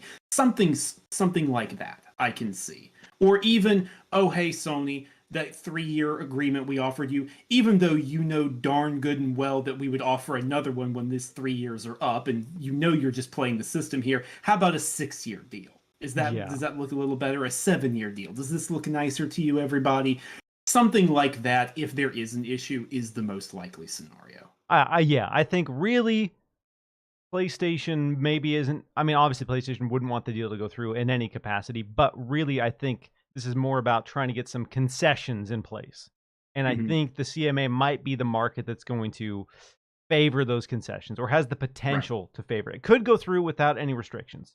That's still a possibility. Sure. But there might be, as you said, some ifs and buts about this acquisition in the UK. But I don't see anyone just straight up blocking this deal. Because as you said, that's going to be conflict. That's going to be huge conflict. Especially when if everyone else approves it and you're the holdout, that's just going to be a nightmare. And Microsoft's going to appeal it. It's going to be this long, lengthy legal battle to get it to go through. Do you really want to be fighting this while Meta is just being an awful company and fighting everybody on the planet right now? Like, there's other factors that go into this as well. So that's where we stand on that, and I'm excited to move on from that topic for now. I'm going to get to some super chats here. We got Bob Loppel, who says, as Sony kept games off Game Pass, they also kept games off Stadia. So Sony helped shut down Stadia. We just needed the dream team. We need PlayStation and Stadia to join forces and make PlayStadia. That's awful. that was awful. Come on, now that's marketing gold, baby. Let's do it. Sergeant Rake, who's been a channel member for 13 months, says, hey, dudes, when do you think NetherRealm reveals Mortal Kombat 12 at the Game Awards, perhaps? Hope you're both well. I don't know. I honestly don't know. I think they came out very recently and made it sound like that's not in the near future. I think Ed Boon specifically said, hey, we love y'all. We're not announcing anything for our anniversary. Yeah. Maybe the Game Awards, because in a couple of months, that was a few days ago, I think, was the 25th anniversary of Mortal Kombat, right? A few days ago. Something like that. A lot of gaming anniversaries last couple of weeks. Off topic. Just Forza Horizon, Dishonored turned 10. I think Fallout turned 20. A lot of anniversaries. That's cool. Game Awards is possible. I think it's more likely that it's sometime early next year, though. I'm not going to rule the Game Awards out, but I think like one of the showcases next year is more likely. Yeah, the Game Awards is usually where people expect the bigger. Jeff has established that usually there's one or two really big things there, and so that's why you anticipate and you speculate we might see a Mortal Kombat 12 type reveal there. And 11 was revealed there, to be fair. So it's possible. It is possible. I honestly just haven't heard anything about when we might see Mortal Kombat 12, but it's been several years since 11, so we have to be getting close, right? Unless they're doing something like an Injustice first or something else, but... So briefly, I don't want to spend too much time on this, but briefly, to this person's point, it is interesting because NetherRealm used to operate on a tight schedule. Super tight. Every other year, it was the new game, and they alternated. It was Mortal Kombat, Injustice, Mortal Kombat, Injustice. Because in 2017, you had Injustice 2. Back in 2015, you had Mortal Kombat 10. And then obviously now in 2019, you had Mortal Kombat 11. And then obviously the pandemic happened. That threw things off. But the thing is, I don't think it threw things off by this much. I don't think it threw things off to the point that 3 years later, we should still be waiting to see, oh, what is the next game? Just announce it. So I think, I don't know, there's some interesting things going on there. All right, who wants to talk about some video games? Finally. I'm excited. We can I'm talk about a lot of video games this week because it's been a very busy week for embargoes, for reviews. You and I have both been hard at work behind the scenes, checking some stuff out. So we're going to be talking about a series of games coming up. We're going to be talking about 4 games in particular. So get your questions ready. Want to make this pretty interactive. We're going to make it more of a Q&A. So as we get to the segments, I'm going to ask you questions about Dead Space Remake, for example. I'm going to let you ask me questions about Scorn since you haven't had a chance to play that. So we're going to be talking about the Dead Space Remake. We're going to be talking about Scorn's divisive reviews. We're going to be talking about Ghostbusters Spirits Unleashed. And we're going to be talking about Dragon Ball The Breakers. So if you haven't played these and you have any burning questions, get those ready. Because we're going to open it up to you for each of these segments and let you ask questions. I've played some stuff. Sam's played some stuff. Let's start with the Dead Space Remake. Because Rand and I, last week, we were talking about this. We were talking about how we're excited to see what this project is. We're excited to see it unfold. We're excited to see how they translate the iconic gameplay of the original with this remake. And you've got to play roughly 4 hours and the first 3 chapters of this game.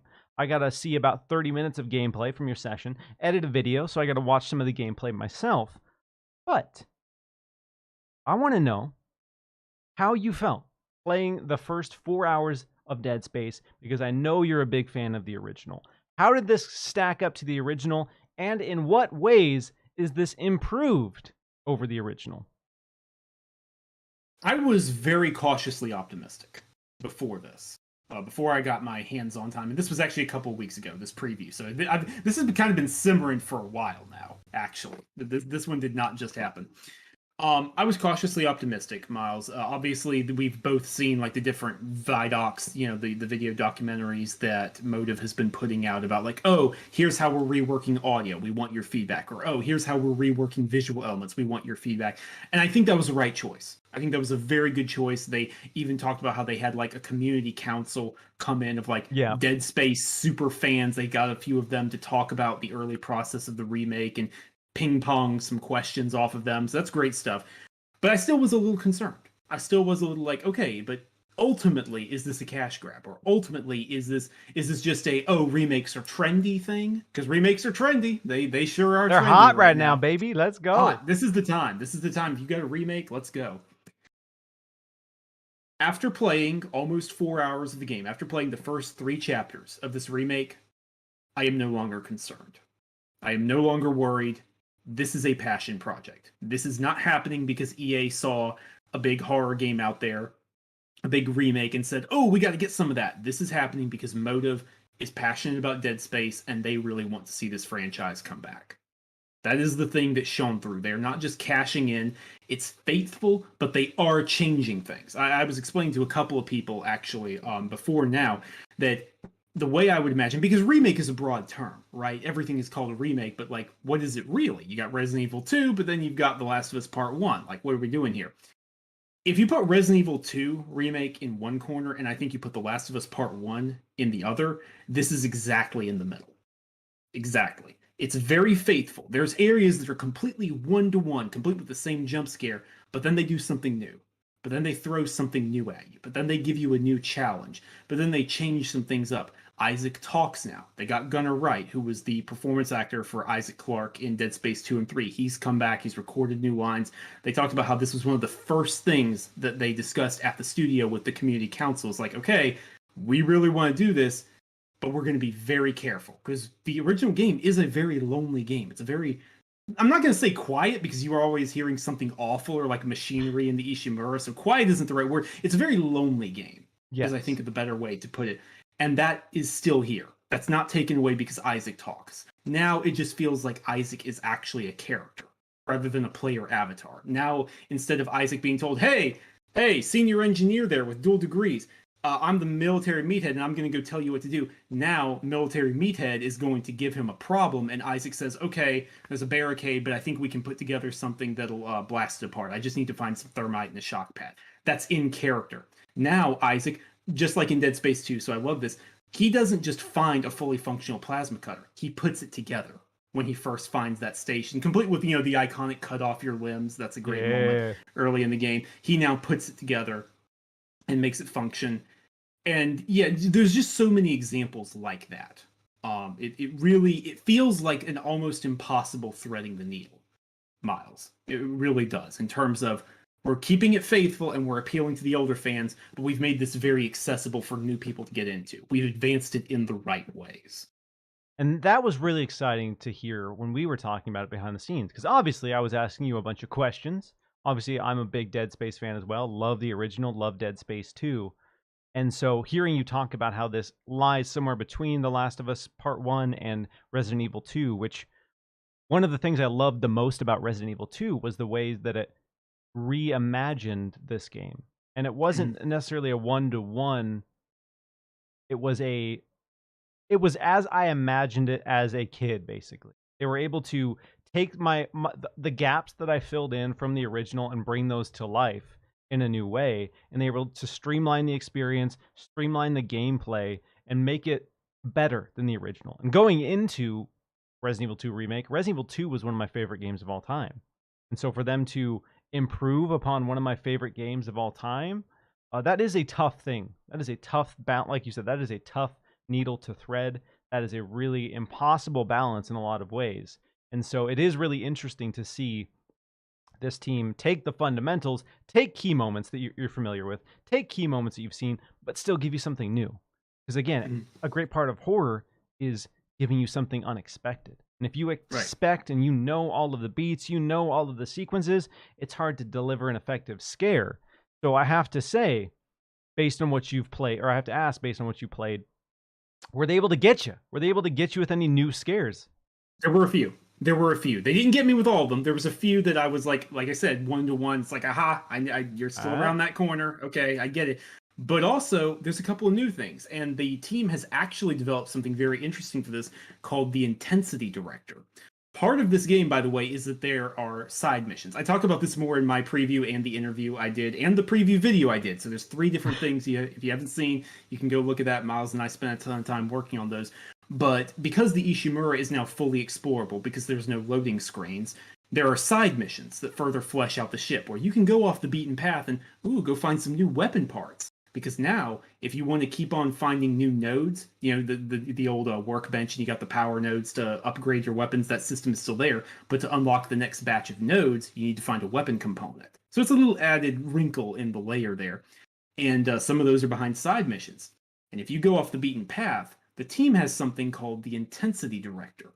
The Intensity Director is an AI that decides, based on how you play, how it's going to screw with you and how it's going to try and scare you. There might be a room, for example, where, okay, so you've always been choosing to keep the lights on when you are rerouting power. Because there's areas, that's another new thing now, where you might have to choose between, do you want oxygen enabled in a room or the lights are on? And you got to pick because you can only power one of those two. Keeps things fresh. The Intensity Director might see that and go, you're always choosing to keep the lights on, huh? We're turning them off in this room because you've gone off the beaten path. Or, it's been X minutes since you've seen a necromorph. Yeah, we're going to just spawn a random one. Which one did you have the most trouble with? Oh, that one? That's the one that's spawning. And so it's just little wrinkles there. Or it might play random sound effects that are in character with the part of the ship you're in to keep things a little fresh, keep things a little interesting. And so yes, long-winded way of saying, didn't get me every time, but it got me a couple of times. It's very important to have those dynamics, and hearing about that particular engine is exciting. That was one thing that we all loved about the original Left 4 Dead, was that engine that used an AI to determine, based on how you played or based on the flow of things, how they could screw with you, how they could slow things down, how they could give you a hard time. And so with this being explorable, that you can fully explore the Ishimura now, it is nice knowing that when you do the side quest, it's not going to be, well, I've already cleared out this hallway, so there's not going to be anything here. So it's exciting to know that every time you go down a path, no matter how many times you've gone down this path, there is a potential for something to get you. You're always, because that was what was beautiful about the original Dead Space. You never felt safe. You never felt comfortable. Nothing died. You couldn't make sure anything was dead. You weren't sure where things were going to pop out because they're bursting out of the ceiling. They're bursting out of vents, and you were just always on edge. And so hearing that they've really leaned into that has me excited. That has me really, really excited. Any other big things you want to point out? And again, if you haven't excuse me, checked out. We have a bunch of coverage. We have the video on the Windows Central Gaming channel. Sam did an interview, and Sam did a written preview as well. So there is a lot of stuff. If you want to dive in and see what Sam's been working on there, definitely check that out. But anything else you want to highlight about your time with the Dead Space remake? I mean, there's different other things. Like I could point to how, you can fly now. The Dead Space 2 flying. Oh, hallelujah! Yeah, no, the mag jumps, I couldn't do that. I couldn't do that again. Like people say that the original Dead Space is still perfectly playable, and like they're not wrong, but I think some people have rose-tinted glasses when it comes to those sections. Those sections are rough. It's not great. So that's going to change how you approach the puzzles and even certain boss fights. So that's interesting. Obvious disclaimer, of course, is that I only played the first 3 chapters. If you play Dead Space, things ratchet up. Things ramp up in the later sections, and it gets buck wild. Obviously, I'm interested in seeing those sections, seeing certain bosses, other areas, and how that would work. But ultimately, the best way I can possibly say it is, Miles, for the first time since, we got the bad news that, Dead Space 4, there's no plans for that. For the first time since that, years ago, I feel happy about Dead Space again. That warms my heart because, Dead Space, very important franchise to me and a lot of horror fans. It was a very important game for its time. It really helped reinvigorate horror as a genre. And obviously right now horror has a resurgence. Horror is doing well. People are willing to spend the money. So that was kind of my concern, is that, like, I don't want to use cash grab because that's unfair to a lot of the people who work on the game, but I was mad at EA that they were only willing to invest in Dead Space after a bunch of other people came out, took risks, and made money on horror. That was what really upset me, and that's why when they first announced Dead Space Remake, I was like, come on. If Capcom wasn't killing it right now, you wouldn't care about this franchise at all. And so that's where I was at, but the things that you've described and the things that I've seen show that the team working on this project gets Dead Space and they love Dead Space, and that has me, excited and hopeful for the future of Dead Space for the first time in a long time. Oh, one other side thing, because I know this is going to be a question that's on people's minds. 2 small things. One, I asked, are they going to do more after that? That's the only time the PR person looked up in the entire interview. So, of course, they couldn't answer that. But they said they'll see what the future holds. So it sounds like, who knows? Maybe we do get a Dead Space 2 remake. Maybe. Potentially in the future. We'll see how that goes. Dead Space 2. The perfectly paced game. The perfectly paced horror game.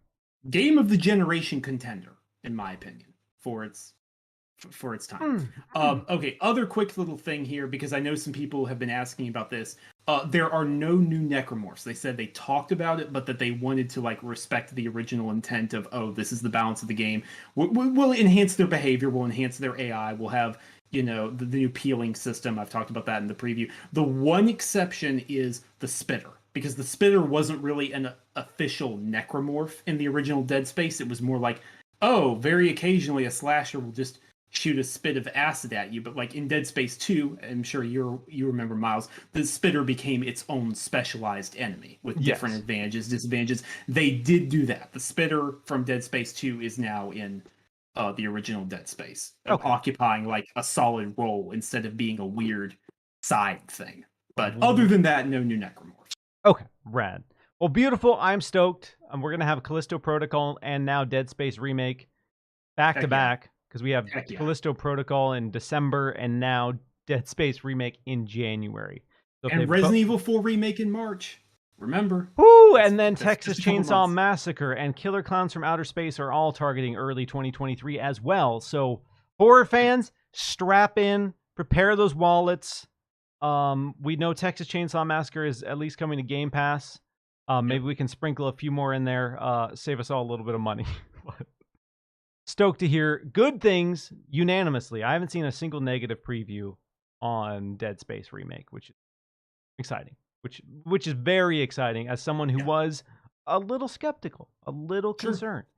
Sure. All right, let's talk about Scorn, because Scorn has been a highly anticipated Xbox console exclusive for some time. It was originally going to launch alongside the Xbox Series X and S, and it was originally announced in 2016. So this has been a game a long time in the making. It got pushed up a week, so it launched this past Friday, and I handled our review over on Windows Central for Scorn. So when I was playing Scorn, I figured it would be divisive. My initial impressions were amazing atmosphere, incredible soundtrack, top-notch visuals, one of the coolest and weirdest and most unsettling worlds in a video game I've ever experienced. Absolutely loved the atmosphere of the game. The pacing, especially early on, in my opinion, was a bit of a slog. It felt really, really, really slow. And I understand that's the vibe of the game. It is a very exploration driven, a very puzzle driven game. There are first person shooter moments, but the game is certainly not a first person shooter. It is, I've seen people compare it to like body horror Myst, and I think that's a really good way to describe it. It is mostly about exploring this weird world. You have no idea what's going on and solving puzzles to progress. But as we've seen, the reviews for this are very divisive. I've seen outlets like Games Radar give this a 1 out of 5. We gave it a 3.5 out of 5. I've seen other people give it 8s and 9s. It's sitting at about a 72-ish average on Metacritic, so it's got a solid average. I would say 70s is a good game across the board, but a lot of people do have fundamental problems with it. Sure. Before I open it up to you, if you have any questions about Scorn, and before I open it up to the chat, one thing I will say is that the climax of this game really elevated the overall experience for me. There were moments where I was not having fun with Scorn. And Scorn, it's one of those games where I don't think the point is to have fun. Like, it's very gameplay light, and the gameplay segments, like the puzzles and the shooting, I thought were tedious a lot. They were repetitive. They were a little frustrating at times. The combat in particular, I'm not going to spoil it, but there's one encounter where I wanted so badly for it to be over. So badly. It took so long. I'm not exaggerating when I say I was like in this fight for 20 minutes. And I was just waiting, pleading for it to be over. Jeez. And the climax really elevated this for me because it poses a lot of bold questions and kind of primal questions we all have about our purpose in life, you know, what we sacrifice for our work, what we sacrifice for our religion. You know, are we just designed to basically breed and repeat this cycle? And are people disposable in the sense of we have this society, we have this system in place, you need to sacrifice yourself to keep that going? There are some cool points. Even though there is no narrative, there is no dialogue, there is no text whatsoever, and the narrative is entirely displayed through environmental structures and context clues. I found the climax of this game to be so off the walls, bananas, batshit crazy that it just made up for the rest of the game for me. So that it's only about 6 or 7 hours. Okay. And getting to the end is an absolute visual feast. The last act of that game is so unbelievably wild and weird and satisfying that it kind of made up for a lot of the stuff that I found frustrating. Because I'll be honest, if this game did not have a good payoff, my review would have been dramatically harsher because they make you work to get that ending. They make you work to get that climax. And there are moments of that game that are just not fun. The puzzle design sometimes is really clever, really great. The combat is fine, is passable in some areas. But once you start doing the same puzzles over and over again, once you start fighting the same 3 enemies over and over again, you just wish there wasn't even gameplay. Like, I would have been fine if there wasn't any combat at all. Like, that's how I felt after playing it. I know people hate the walking sim genre, but I didn't really find it that... I didn't find that it added to the overall experience with Scorn. So, I understand, and I knew that people were going to play the first hour, if that, and say, I don't like this. This is not for me. I don't want to see this through. And that's going to be a huge barrier for a lot of folks, is powering through the first 50% of the game, because the first 50% of the game is so slow, so painfully slow. But if you are a horror fan and you want something weird, if you enjoy heady stuff like Annihilation or Prometheus or those types of sci-fi stories that present these big questions about our creation and existence, you will get a good payoff. You will get something really cool at the end. But just know that it's not a game for everyone. Not a game for everyone at all. And I think that's fine. Yeah, and that's where I sit with Scorn. I liked it. I gave it a 7. Gave it a 3.5 out of 5. I enjoyed it. Thought the ending was great. Thought the atmosphere was absolutely incredible. And there are moments where you're staring at these vistas with cosmic fog and giant structures in the distance. And I just thought to myself, this is the most beautiful scene I've seen in a video game. So there are moments where the visuals are just that compelling and that intoxicating. But the gameplay is really where Scorn falters. And that's really going to be much like the medium, I think, where people don't like it. Mm-hmm. So listening to you say that is fascinating. Taking all that in, here's, I think, the single biggest question I would have is, what would you say to me personally? One of two questions that I should push through and play it, because I have not started it yet. I watched a friend stream like the first 20 minutes, like the first 30 minutes of the game, the very opening section. Thought it looked very visually interesting. Gameplay was obviously extremely sparse. There wasn't even any combat in the section I saw. And from what you're saying, that might be a good thing. That there, the less combat, the better. Would you say this is something that would appeal to me? I think as someone who enjoys horror and sci-fi in particular, I think this is something you specifically would appreciate in terms of the ending. That being said, if you don't like... This is going to be a really odd comparison. Okay. But did you ever play the old adventure games like Out of This World? I know what you're talking about. Or Heart of Darkness. Or yes, yeah, even I know what you're talking about. Yeah, Abe's Odyssey, even, I guess, is more like a... It's that where you wake up in a world, you have no idea what's going on. There's no narrative really to push you along, and you just have to uncover that. You have to discover that. So a lot of the fun and the enjoyment I got was from trying to piece together what's happening. What's my purpose? Where am I going? Why am I here? Like that, to me, like I like that. Those ideas and those systems are compelling to me as a player. I like to fill in the blanks for the story. I like to fill in the gaps. But if you want someone to tell you the story, you will not get that. Even the ending. The ending does not tell you anything explicitly. You get no grand, satisfying, this is what happened, this is why you're here. That does not exist. So that is going to be a turnoff for a lot of people. Is there is no dialogue, no narrator at the end that says, and this is why you were in Scorn. That is not here for you. And so for some people who want the heavy narrative, that's going to be a big divisive point, I think.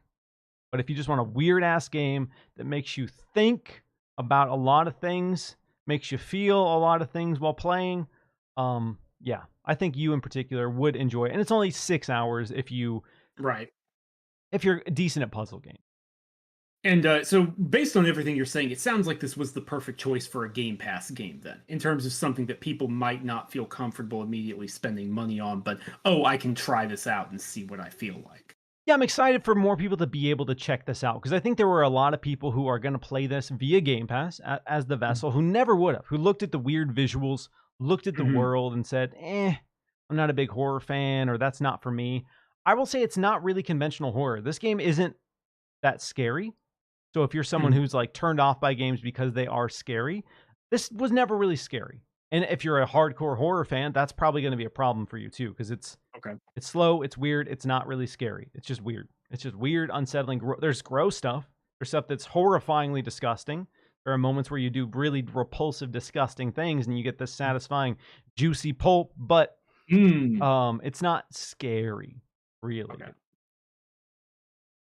All right. Well, that's how I feel about Scorn. It's I'm excited for more people to finish it so we can talk about the ending, because I think that's really going to be where the most interesting pieces of Scorn come from, is people describing their experience and describing their theories about what this world is. That's the kind of stuff that I nerd out on, is the after you watch a movie that has a wild twist or a wild ending, is sitting down and like, all right, well, what does that mean, man? Bro, what does that even mean? All right, next up, 2 more games we're going to be talking about real quick because it's asymmetrical horror season, baby. For whatever reason, everybody in the world is like, you know what? Friday the 13th was cool. Let's do that. First up, we have Ghostbusters Spirits Unleashed from IllFonic. The team actually involved, one of the teams involved with creating Friday the 13th and essentially creating the asymmetrical horror multiplayer genre, have taken up the reins to do a 4v1 ghost busting game. I also handled the review for that for Windows Central. Shout out to everybody in the world deciding that this Friday was embargo day because we had Ghostbusters Spirits Unleashed, we had Scorn, and we had Dead Space all lifting their embargoes on the same day. So your boy was playing a lot of horror, absorbing a lot of horror this week. And Ghostbusters Spirits Unleashed, and not out yet like Scorn, so you can't play this one yet. But oh, Sam, it's such a joy. It's such an absolute delight. It's one of those games where it just had me smiling because of how fun, how natural the gameplay felt, how beautiful the world was. They got Dan Aykroyd, they got Ernie Hudson. If you're a fan of Ghostbusters, they let you know from the jump that they are huge fans of Ghostbusters as well. There's a silly narrative that plays out. There's like a mini campaign that almost plays out like a mini Ghostbusters movie. You get to create your own Ghostbuster, which I think is the one of the coolest things about it is you get to inject yourself into this world. And so you get to sit there. It's got a pretty robust character customization. You get to customize your Buster. It puts your gamer tag on your name badge. Oh, that's awesome. So when you jump into a match with other players, you see their gamer tag on their name badge. There's so many little details that really help you immerse yourself in. And the core loop is 4 Ghostbusters go into a haunted place of business. They try to vanquish the ghoul that's there. They try to, as you've seen in the movies, they try to use their proton packs and particle throwers to grab the ghost, throw it in a trap, and save the people who are being tormented by this ghost. It's a combination of Dead by Daylight, Prop Hunt, and Phasmophobia. So you have your ghost busting tools. You get your PKE meter that you use to find the ghost. If you're playing as the ghost, oh my God. I don't think I've laughed this hard in a while, but you can possess pretty much anything. You can possess a bucket. You can possess a fake starfish. You can possess, if you're in the museum, you can possess the giant whales or the raptors that are on display. But one of my favorite things you can possess, there's a ship level, and there's these big giant teddy bears that are in sailor suits. And everything you possess has a unique animation. So when you possess the teddy bear, you're just this big, bumbling, floppy teddy bear. And so I was playing against my friends. I went into the bear. They're desperately trying to find where I am. And they turn the corner and they just see this bear barreling down the hall at them. Da-dunk, da-dunk, da-dunk. And we were all just cry laughing because of how dumb and silly the moment was. And that's pretty much the best way I can describe that game is it's silly, it's dumb, and it's so much fun if you have a group of people to play with. You can play it single player. I wouldn't really recommend it as the primary way, but if you are a Ghostbuster fan, everything feels exactly how you want it to feel. Catching ghosts, upgrading your gear, getting your proton pack. It's just one of those times where a franchise and the gameplay translate perfectly into the gameplay experience in a way that just feels like when you think of like, I want a Ghostbusters game, this feels like that. No matter what that is to you, when you say I want a Ghostbusters game, this is that. And I think that is really, really important and so good. So excited. That one's $40 and it is not launching in Xbox Game Pass, so I'm curious to see what that's like. Is there crossplay across platforms? There is. Only you have to link your Epic Games account. You can play with anybody on any platform as long as you have linked your Epic Games account. Okay. So that's the caveat. So you can play kind of like Fall Guys or Rocket League. Exactly. Yes. Okay. Cool. I mean, what you're describing sounds awesome. And honestly, what a win for IllFonic, considering that, like, Friday the 13th infamously had some launch issues. They couldn't even support it because there was some weird legality stuff there. That game's kind of seeing a comeback now. I see more people talk about it now than I did, I think, when it first came out, which is kind of interesting. And then, obviously, IllFonic also did Predator Hunting Grounds with Sony, and that wasn't great. I reviewed that, and that wasn't it. I did not like it. No, I love Predator. But man, I did not care for that game. No, that wasn't it. So to hear you say that this is a delight to play, that's awesome. That's music to my ears. I'm not the biggest Ghostbusters fan. You know, it's like Ghostbusters fans are interesting because I think you've got like Greg Miller, hardcore Ghostbusters fans, casual Ghostbusters fans, and then people who don't care at all. So I'm like a casual fan. It's like it's fun. I like it. It's fine. But hearing you say that definitely makes me want to pick it up. That makes me want to play it. Are there different varieties of Ghost for you to use that have advantages and disadvantages, or is all the variety playing as the Ghost come from like the different objects that you can possess? Yes. So when you're playing as the Ghostbuster, you get to customize your loadout. So you have different gadgets, you have different tools. You can use a grappling hook if you want. You can use like a radar that'll ping the Ghost. You really get to customize that. When you play as the Ghost, same deal. There are 5 different base archetypes, like 5 different fundamental archetypes that have different special abilities, and then each one has 4 different subtypes that have different looks and different abilities as well. So there's a bunch of different ghosts. You can be Slimer, obviously. One of the final tiers you unlock for the ectoplasmic one is Slimer. So you can be Slimer. Another thing I love, if you have seen the Ghostbusters movies, the effects for the ghosts. Very classic, very 80s, cheesy, superimposed on the screen. They kind of have a weird stutter. They have a weird frame rate thing. Good. They replicated that in the game. So when you see a ghost moving around, it looks just like it does in the movies, where the frame rate's weird. They kind of stutter in a weird way. And it's such a nice touch. It's such a great little subtle touch that I really loved. But yeah, I think there's 20, if math might be wrong, but I think there's 20 different ghosts you can be. Awesome. I mean, that's all I wanted to know. I think you've hit the major points. That is a delightful surprise. Yes, I was really. Again, I love asymmetrical stuff, generally speaking, but I wasn't really sure what to expect because, like you touch on, Ilphonic has done some great stuff, but Predator Hunting Ground I think was a miss for them. I wasn't the biggest fan of that. But this one, if you have some friends, and that's the biggest thing, you can play with the AI, but the AI is so bad, so unbelievably bad. When you're playing against the Ghost, you will absolutely destroy the Ghost. When you're playing as the Ghost, you will absolutely destroy the humans. So it's not that fun to play against the AI. That's my biggest criticism is that. Or I have 2. It's not fun to play against the AI, and there's very limited content. There's 5 maps, and you can beat the campaign, if you will, in probably like 3 hours. So a lot of the replayability and fun is going to be up to you and your friend group and matchmaking. And matchmaking hasn't really been a thing. There's been people in the review period. So we have gotten into some matches, but I'll be really excited for the game to be out so I can matchmake more consistently and not have to deal with the terrible AI. Sam, have you been playing anything else outside of Dead Space recently? Nothing that I can talk about publicly. Oh, you little tease!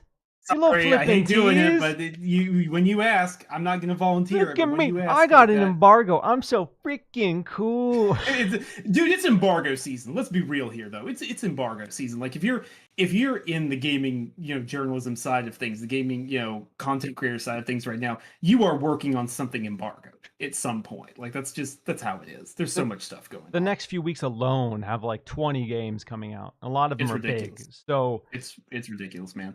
Well, yes, I do know what you're working on, but yeah, excited. I can say this. I haven't played it yet. I did just get a beta code for the preview this weekend of Warhammer 40,000 Darktide. That's not under embargo. Oh, it's yes. a closed beta, but that is open. People can share stuff about that. So I haven't hopped in yet, but that is actually what I'm planning to do tomorrow. So I'm going to spend all day with that. So I'm looking forward to playing that. I keep forgetting that was originally supposed to come out on our Xboxes this October. Yeah, it was. It was. Well, September. Late September. That's right. So coming out in PC in November and then early next year for consoles, correct? That's their current. They have not given a date for consoles. They've said it's November 30 for PC. I'm holding out for still this year, maybe like a late December console release, technically be in 2022. We'll see, because I can't imagine the console version is delayed that much further. Knock on wood, because this is inevitably when it is. Someone find me saying this, clip it, and then edit in, the Curb Your Expectations theme All right, if someone would make a note of that, please. But hopefully, people on Xbox Series X and S are playing it very soon after their PC friends, for sure. One other game I want to touch on real quick, and it's the game I've been having shown during the stream today, and that is Dragon Ball: The Breakers. And this is a game I've been just watching from the sidelines with morbid curiosity, because this was revealed, I want to say last year, and I could not believe that they were trying to translate Dragon Ball Z into a 7 versus 1 asymmetrical horror game. So the overall concept of this game, if you're unfamiliar with it, is there's one raider who is either Majin Buu, Cell, or Frieza coming to try to destroy a planet. And you are basically just a random schmuck. You're not a Super Saiyan on this planet. You're just a random person on this planet trying to get these keys and trying to get into a time machine to escape before the planet explodes. It is such a weird, janky game. The camera is not fixed on you. So when you move left and right, the camera does not follow you. If you're watching this gameplay here, you can rotate the camera, but you can also strafe left to right, and the camera does not stay centered on you. It's got so many weird ideas. It's got Breath of the Wild climbing. The environments, I'm not even exaggerating, they look worse than Pokemon Legends Arceus, but they're at least in a higher resolution. The game is a little bit ugly. The game is super janky. The gameplay is not that tight. That being said, I can't stop playing it. It reminds me of this really specific era in gaming, like the weird early 2000s to mid 2000s, where online PC gaming had a bunch of titles where people were just throwing anything at the wall to see what would stick. And we got some weird, obscure ideas that didn't work. And that's what this feels like. It just feels like this relic of the past that's incorporating new ideas. It's got a battle pass. It's got a progression system. One of my favorite elements is you can get the powers. So, of course, it's got a gacha system, but you can unlock heroes. You can unlock Trunks. Mm-hmm. You can unlock Goku. You can unlock Piccolo. And then you earn power. You earn power cells as you play. And you can power up. So you can go from being the schmuck, and then somebody will hit you. Frieza will shoot you with a ball, and then you'll transform into whatever character you have equipped. So you'll just randomly turn into Trunks. You'll randomly turn into Goku. And then for a few brief seconds, you can square off. So it would be like if you were playing Dead by Daylight, but when the killer catches you, you just pull out a shotgun and like shoot them. So there are a lot of really cool ideas in this. Unfortunately, no crossplay, and it is region locked as well. So you can't even play with people in different countries on the same platform. So I feel like matchmaking is going to be miserable. It's been really hit or miss. Sometimes I get into a match quick. Sometimes I wait 5 minutes. It is really all over the place. But that being said, if you want to experience something that feels like it was made 15 years ago, and you're a fan of Dragon Ball Z, it's some dumb fun. It's some genuinely dumb fun. And I played the beta. Walked away from the beta thinking, wow, this is bad. This is a bad game. I don't know how anyone's going to play it.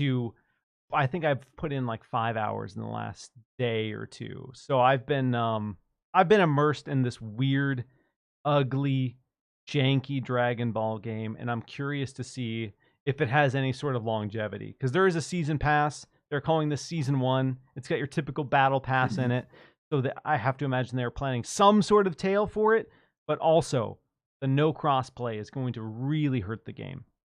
So Sam, I gotta ask, first off, did you even remember this was coming out?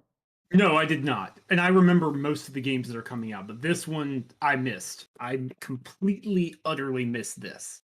Zero marketing, zero energy. It just dropped out of nowhere. There was no buzz for it, no fanfare for it. I know you're not a big asymmetrical guy typically. Is this something in any world you would ever even play or bother playing? I'm going to be honest, no. Not when you literally just talked about Ghostbusters. And it's like, oh, asymmetrical multiplayer. Like, that's where my brain is at. I'm still back on that. It hasn't caught up yet. I'm lagging. What you're talking about is interesting. It has some neat ideas, but it sounds like there's too many issues. And I'll be honest, don't crucify me for this, but I'm not a big Dragon Ball Z fan. fan of Oh it. my God! It's never been something that's at the forefront. I don't mind it. I think it's fine, but it's never been something super compelling for me. So yeah, hearing about these two games, I'm gonna go with Ghostbusters. Yes, if you want a good asymmetrical game, just play Evil Dead the game or play Ghostbusters. Both of those are, I would say, infinitely better. If I was reviewing this, if I was giving my brutally honest review of Dragon Ball The Breakers, I'd probably give it a 5 out of 10, 2.5, maybe even a 4. But again, like, I don't know why. I don't know what it is about the overall experience. There's just nothing like it. And I think that's really what's the most fascinating. You get all these weird gadgets. You can transform into different characters. You unlock characters' abilities. So I got a TN card. I drew a TN card. And because I drew TN, I got Solar Flare. So now, when I'm playing as the random schmuck, if someone tries to like catch me, I can just do a Solar Flare move and run away. Or I can drop a smoke bomb and run away. And you have a grappling hook. You have all these weird gadgets. So I don't know. I don't know what it is about the experience that I find so interesting, but I recognize that it's not a good game, but I also am having a lot of fun with it. So I'm conflicted, and I'm playing with some buddies, and we all kind of feel the same way. Like, we understand that it's a bad game, but we also really want to keep playing it. So again, it's $20, so I can't really recommend. If it was free to play, I would say go download it right now and just check it out. But it's $20, so there is a barrier to entry, and that barrier to entry for some people, they're going to be like, "Why did I spend $20 on it?" So free to play would be the better call. Maybe in 2 months they'll just make it free to play with cross-play, and I think that would be the right. Maybe you can find a little more of an audience then at that point. All right, Sam. Well, I think that's going to do it for this week's episode of Xbox Chaturdays. Huge shout out to all the amazing people who joined us live. Huge shout out to all the people who listen on audio services. One more time for the amazing folks who were tuning in. Let them know where they can find you. Yeah, you can find me over on Twitter at Samuel Tolbert. It's just my name, nothing else. Tolbert. And you can find everything I'm writing over on Windows Central and its sister sites. We've published a lot in the last week, and by God, we still got a couple of months to go. It's going to be packed. Yes, we do. And actually, I'm going to get to one. We got a last-minute super chat that came in. That's actually a spicy one here. So let me get that real quick. What do you think of the Bayonetta 3 voice actor situation? So, for those unaware, Helena Taylor has come out on social media. She put out a video where she gets in front of a camera and she says point blank that the reason that she didn't return to voice Bayonetta for Bayonetta 3 is because she was offered a flat rate of $4,000 to do all of the dialogue for the character in Bayonetta 3. So this is the third entry in a very successful franchise that's now being published by Nintendo, being developed by Platinum Games. For the Nintendo camp of folks, this is one of the most highly anticipated games of the year by quite a bit. I know a lot of people very excited about this. Helena did the voice of the character in the first two games. And so to see her come out and basically, she's calling for a boycott of the game. She is saying that, the reason I'm not doing this is because they are insulting my, talent. They're insulting what I've invested into this character, into this franchise, and I wasn't going to do it for $4,000. They've replaced her with Jennifer Hale. Jennifer Hale, yes. So yes. I'm curious to see if they ended up paying Jennifer Hale more, or if Jennifer Hale. I can't imagine Jennifer Hale just did it for $4,000. Jennifer Hale is not a nobody. Yeah, she is a queen in voice acting. She's very well known for a lot of stuff. There's no way they only paid her $4,000. They probably didn't even pay her just $8,000. I know Josh Sawyer, who a game director over at Obsidian, known for Fallout New Vegas, Pentiment is upcoming. He reacted with shock, and in a Twitter thread, he basically said, "Yeah, I've never heard of anything this low. This is just unheard of for a lead character in a game, union or non-union." I don't know what's going on here. I'm not going to speculate too much because of the nature of this.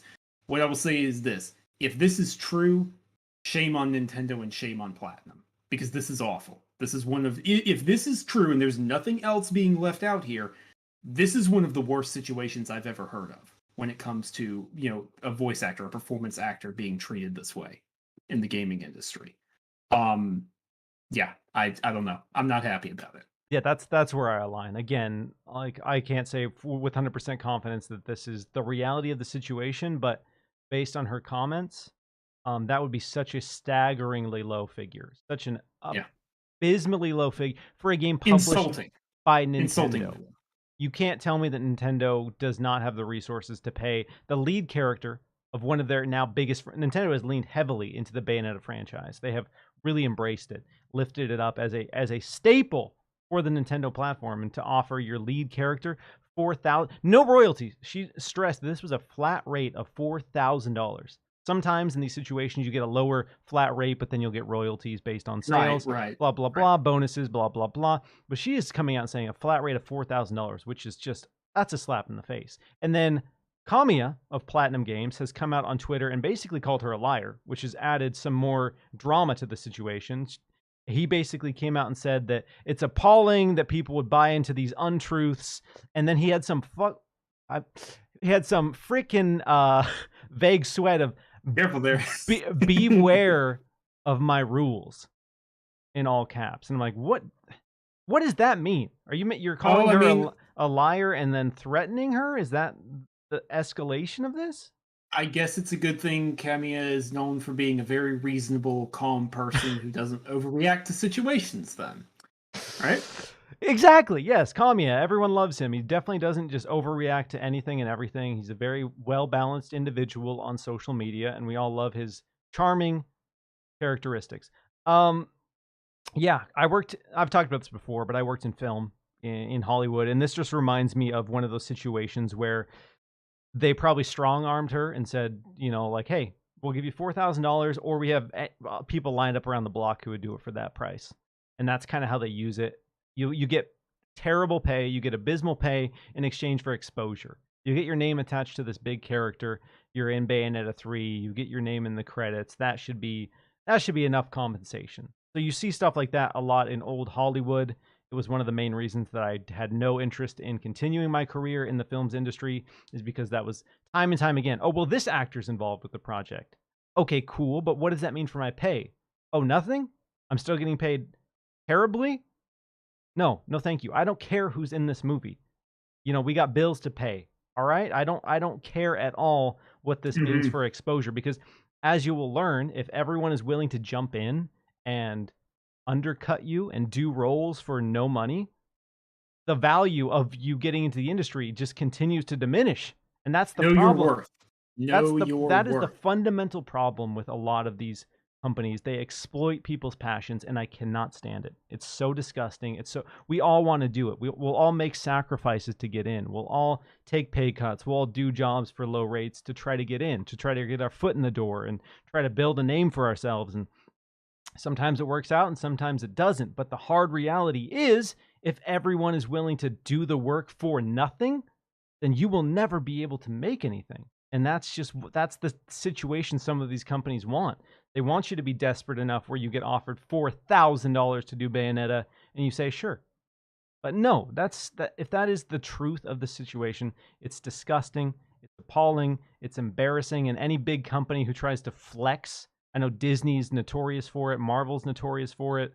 Anyone who tries to flex their position into making people take abysmal pay is not someone you should align with, not someone you should support. And again, it's up to you whether or not you're going to boycott the game. Obviously, you're entitled to do whatever you want with your money, but that is wildly upsetting if that is true. If that is the reality of the situation, that is just unbelievable. And I'm glad she came out. If that is the truth, I'm glad she came out and said what was going on, because we all need to hear that. We all need to hear the reality of these situations, because the reality is that happens constantly, and people are undermined constantly, undervalued constantly, and you're made to feel guilty for wanting more. You're made to feel guilty for being compensated for your work, and woof, yikes, gross, disgusting. Yeah. That's where I'm at. And that's a weird way to end the show, but yeah, that's going to do it for this week's episode of Xbox Chaturdays. So huge thank you to everyone who tunes in, and we will be back next week with Rebecca Valentine of IGN joining me Saturday at 1 p.m. Eastern Time. Take care and talk to you soon, everybody. Take care.